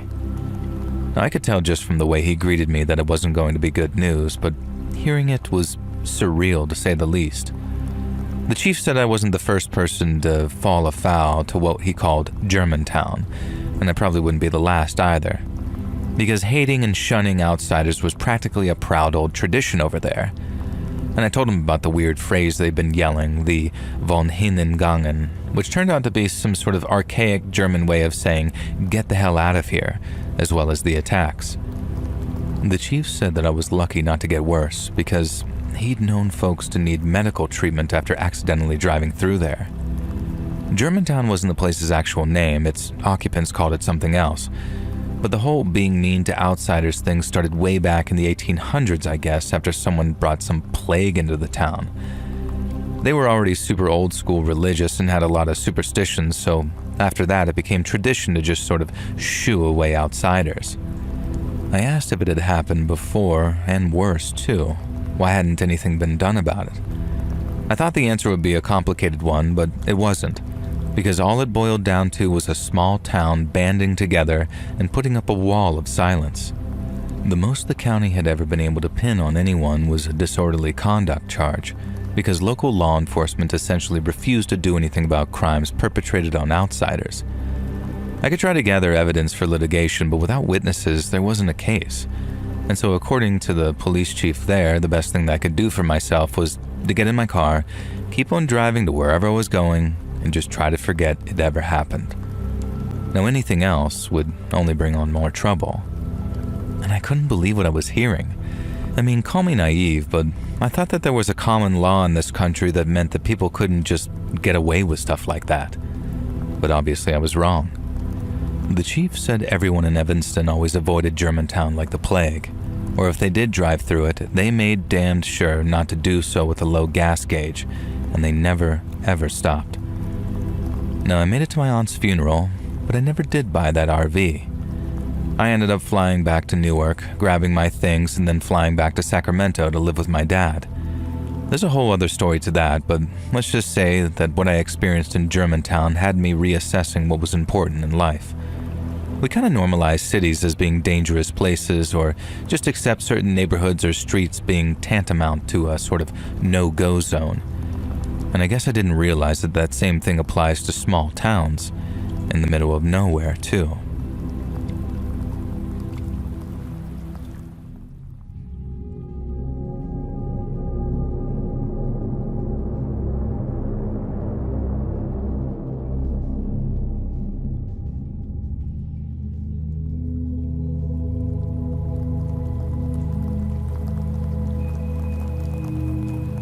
One morning, way back in October of 2007, a retired day hiker was trekking up the North Lateral Moraine Trail when he came across a shallow karst cave system just off the beaten path.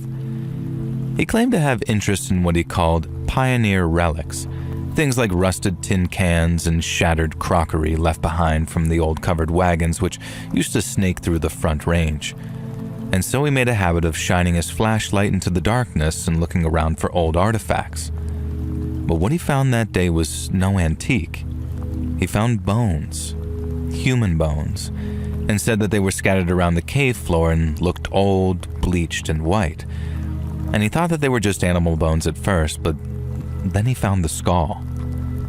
He told the dispatcher that he realized that it was a skeleton, maybe one left over from the Donner Party or at least some other tradition of the sea type situation.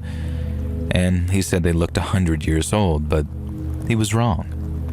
And the person that proved him wrong was me. Whenever anyone finds human remains and they're not fresh, medical examiners like me get a call. And it's our job to head out to wherever the remains are found and give our expert opinion on how and why their owner passed away. Most of the time, we just simply drive over to the location of the remains and then drive back to the office once we're done.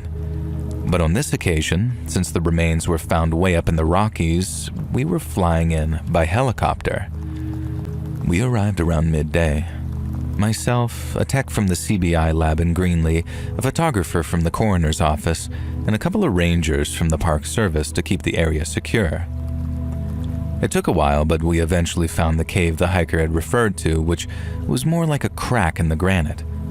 And then we suited up in these Tyvek, those sort of white suits that you see in CSI, and then we flicked on our headlamps and entered the cave to lay out a 10 by 10 meter baseline. Now, what struck me initially was that the remains were partial, meaning that it wasn't a complete skeleton. We found things like a detached mandible, fragments of a radius ulnar pair, and a scattering of phalanges and thoracic vertebrae. But there was no pelvis, and neither were there any long bones below the femora, as the thigh bones, which were also entirely absent. Now, the hiker was right about the bones to an extent, because they appear to have been there for a very long time. Under the light of my LED beams, I could see the cortical bone was marred by fine vertical striations, which suggested decades of exposure to freezing winds. But then, the more I looked at it, the more something started to nag at me. When we found the skull, I took a good long look at it, and I was looking for gnaw marks from rodents or other tooth marks, which we call carnivore pitting, from large predators. But there was nothing but uniform periosteal stripping, which was way too clean to be weather damage. And this left only one plausible explanation. The flesh had been cut away from the bone by something very sharp. Now, I bagged a sample right there, a shard of bone used for our preliminary histology, which is the fancy term for putting something under a microscope. And once we made a mobile unit set up at the trailhead, we ran the sample under the portable FTIR spectrometer and then watched it as it lit up like a flare. There was a high amount of hydroxyapatite crystallinity, but the sample also exhibited some unusual thermal degradation signatures, which to me indicated sublethal heating at a temperature of around 170 to 220 degrees Fahrenheit. There was no charring, and what we were looking at wasn't any kind of regular diagenesis or decomposition, and that left only one feasible explanation. The bones had been boiled. After returning to the cave and continuing our analysis, more pieces of the puzzle began falling into place. We found a well-used enameled iron cooking pot at the rear of the cave. Traces of bone marrow residue clung to its interior, with its lipid profiles consistent with the same kind that comes from human femurs. High in oleic acid, low in polyunsaturated fats. The discovery of more bones proved that the defleshing had been anything but crude scavenging. It had been methodical. There were parallel incision marks on the ends of the bones, and judging by the microstriations, they'd been inflicted by some kind of carbon steel filleting knife, most likely complete with a serrated edge. And to the best of my judgment, I'd have to say the flesh had been removed immediately after death, before the bones were simmered to make a broth of tenderized marrow. There would be no logical reason to do this other than consumption, in which case, It made sense that the lower limbs were missing, as the medius cuts had most likely been hauled away for later. Now, in plain English, this wasn't the kind of survival cannibalism people were forced into on the Oregon Trail. It had been staged in isolation, most likely to evade prying eyes of rangers and hikers. This wasn't desperation. This was a feast. We had the remains airlifted to the Denver lab that afternoon, where a full postmortem unfolded over the course of several weeks. Now, it took a while, but we heard the carbon dating on the sample we took pegged the year of death between 2003 and 2005. There was no corresponding dental records for the teeth that remained in the skull. The molars showed moderate damage, but there were no fillings or orthodontic work done, so my best guess involved being some kind of vagrant.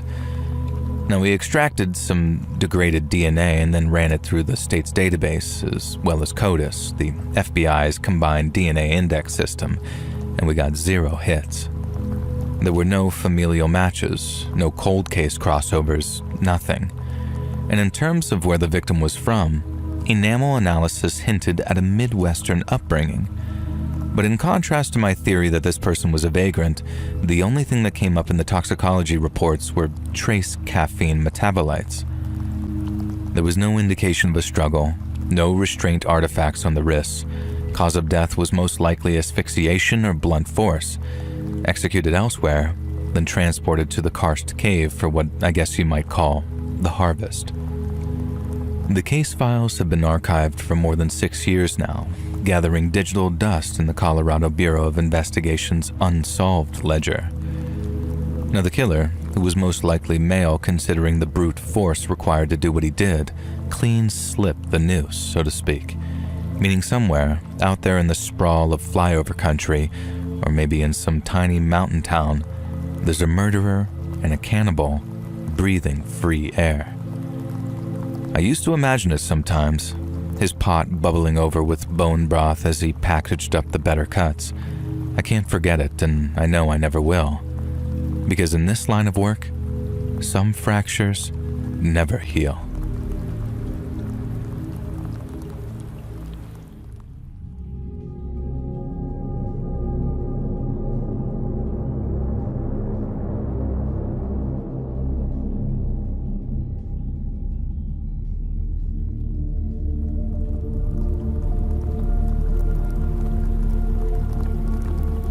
On the rare occasion that someone asks me what I do for a living, my reply always prompts the same response every single time. I say, I'm a limnologist. Then they say, what the heck is that? So, in as few words as possible, I'm a scientist, and I study freshwater, meaning anything from lakes to ponds to reservoirs, and my job is to understand how they work as ecosystems. I'll measure how deep they are, I'll check their chemical composition, as well as taking notes of what lives in them, and if applicable, how it all changes with the seasons. I guess I'm a nerd for water, but I love my job for another reason, and that's all the field work I get to do. I've always been happier outdoors than indoors, so the field work side of things was a big appeal when it came time to apply for jobs. I'm a regular visitor to national parks, but sometimes my work takes me out to some very remote places that are far from the beaten track.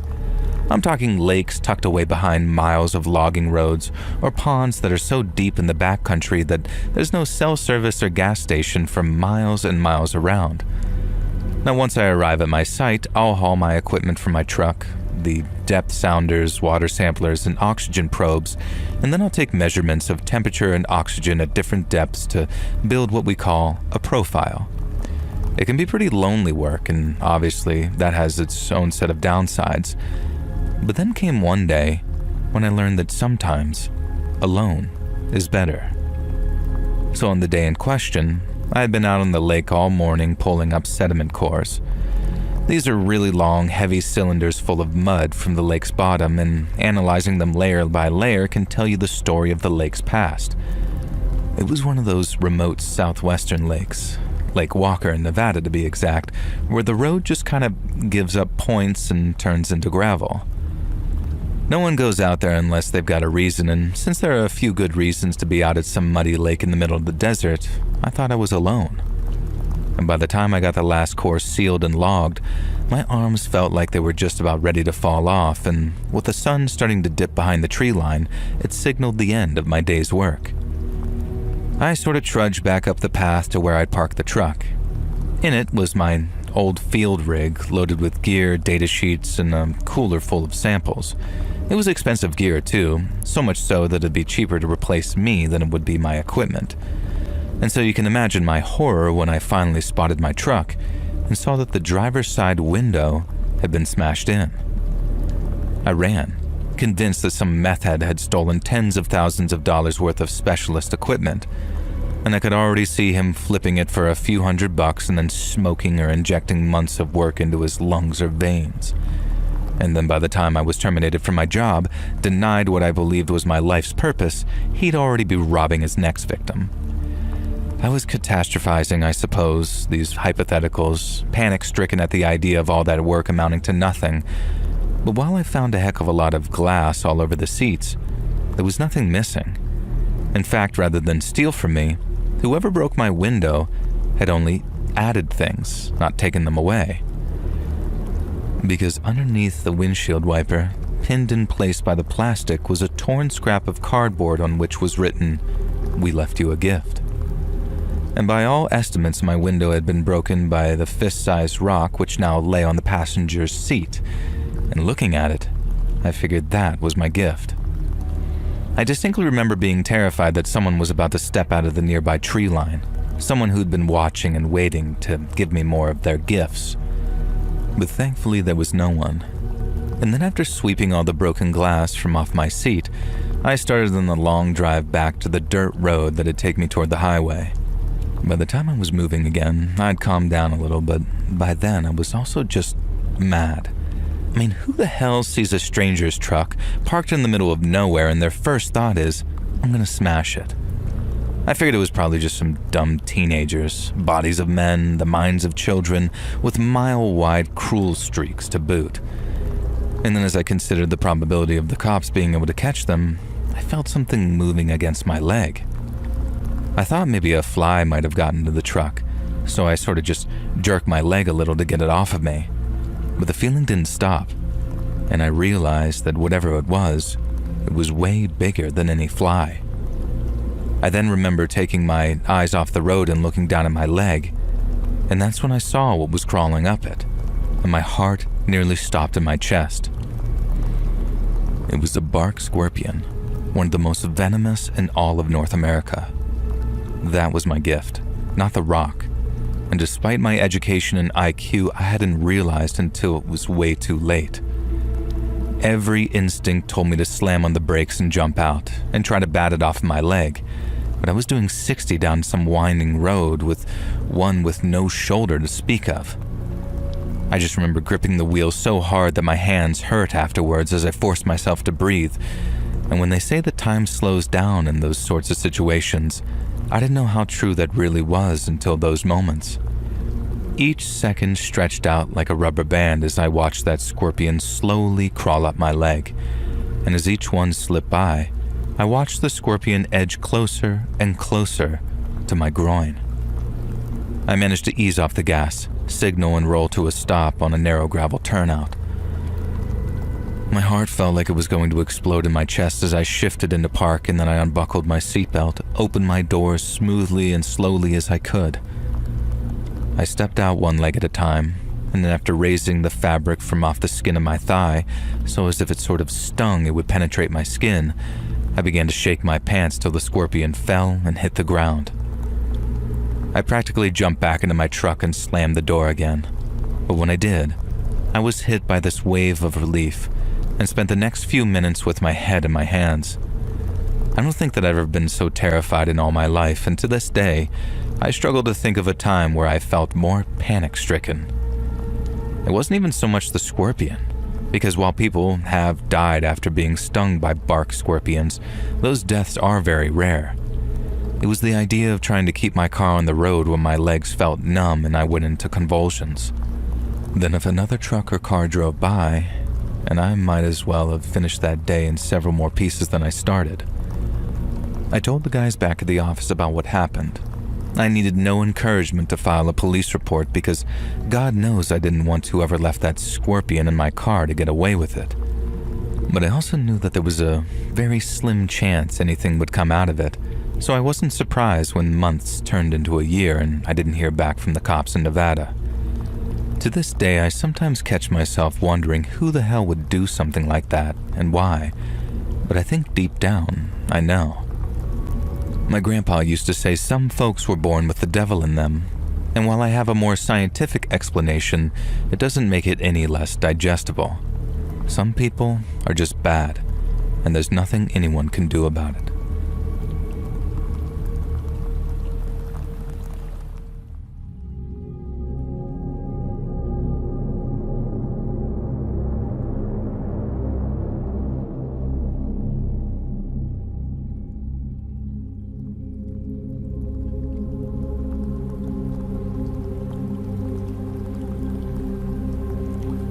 Ever since I can remember, I've always been into post-apocalyptic movies and TV shows. That's no exaggeration either. The first movie I ever remember watching was a Peter Graves one from the 70s called Where Have All the People Gone? It's about a mysterious natural disaster, a solar flash that turns like 90% of people into ash and leaves everyone else to wander this deserted, dead landscape. If I watched it nowadays, I'd probably think it was pretty lame, but back then, it was the coolest thing I'd ever seen. I mean, Mad Max was awesome too, but the idea of people disappearing seemed like it'd be sort of strangely peaceful. Now cut to about 15 years later, and I don't have to look far to understand my fascination with abandoned places. And throughout the summer of 1996, me and my buddy Stan started ticking off as many Texas ghost towns as we possibly could. We visited Mesquite over in Borden County, and then we hit up Best and Reagan and Langley over in Valverde. We'd walk around, take pictures, drink a few beers, and then drive back home once we were back under the limit again. And you might think once you've seen one abandoned town, you've seen them all, but that couldn't be any further from the truth. Each one has something unique to offer. It's just that sometimes that thing isn't always good. So after Langley, me and Stan started looking up other places to visit. It wasn't easy back then. We didn't have access to the internet to just look these things up. So when Stan found a place, he called me up, excited as hell, and told me all about a little place called Lobo. Apparently water was found in the area back in the mid-1800s, and it became a watering hole for pioneers heading west. A railroad depot was established a few years later under the designation Lobo because of all the wolves that roamed around the area, and that's how the town got its name. By the late 20s, the town had almost 30 permanent residents, but more than 100 railroad workers that were stationed around the depot too. There was a hotel, a general store, and a bunch of other businesses. And then came the earthquake. Well, 2 earthquakes, and then the wells ran dry. Stan said that, and he swore this was no word of a lie, a guy called William Christ bought the whole place in the 60s. He opened up a general store and a gas station in the hopes of reviving the place and offered discounted rents to anyone who'd come live there. But then, weirdly enough, there was a weird kind of crime wave around Lobo, and then a bunch of Bill Christ's businesses all burned down one night, and he abandoned the place. That was 1991. Meaning by 1996 the place had been abandoned for 5 years. But unlike a lot of other places, almost every building in Lobo was still standing. In fact, I'd say it was the most complete abandoned town we'd ever visited, and the closest I'd ever been to recreating the stuff I saw in Where Have All the People Gone. As you can imagine, I was absolutely over the moon, and so was Stan. It was like we'd walked straight onto the set of some post-apocalyptic survival movie. But little did we know, it was about to become part horror movie too. Because after walking around for no more than a few minutes, me and Stan had heard a sudden scream. It might sound dumb, but at the time, I looked at him and asked if he'd set it up. Like he'd, I don't know, paid someone to stop by and scare the crap out of me by unleashing some blood-curdling scream.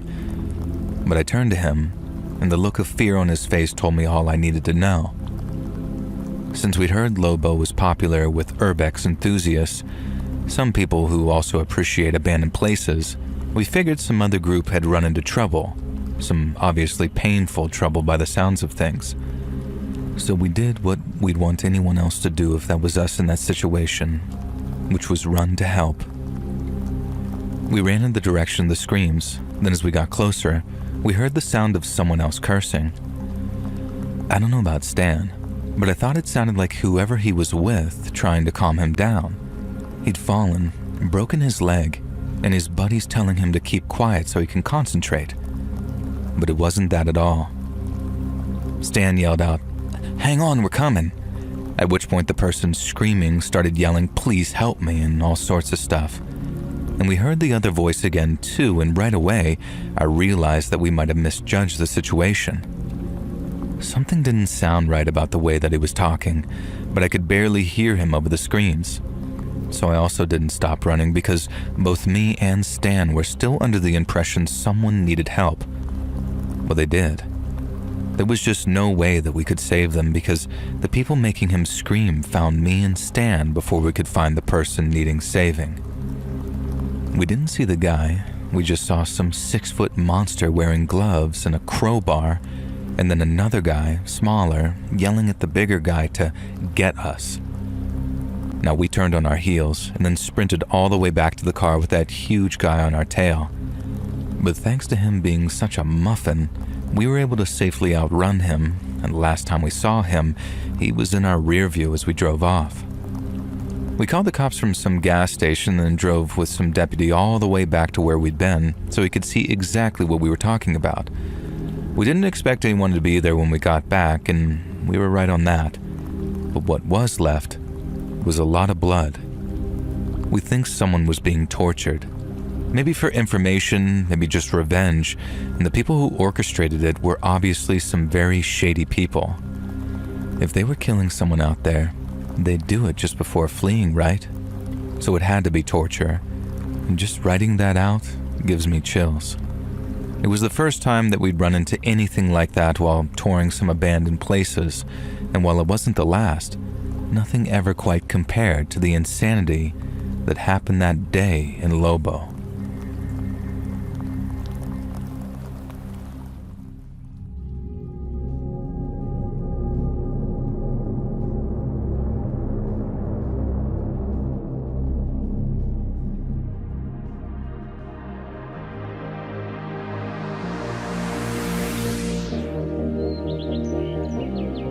Hey friends, thanks for listening.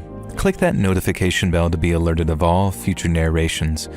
I release new videos every Monday and Thursday at 9 p.m. EST, and there are super fun live streams every Sunday and Wednesday nights. If you got a story, be sure to submit them over at my email at letsreadsubmissions@gmail.com, and you might even hear your story featured on the next video. And if you want to support me even more, grab early access to all future narrations and bonus content over on Patreon, or click that big join button to hear about the extra perks for members of the channel. And check out the Let's Read podcast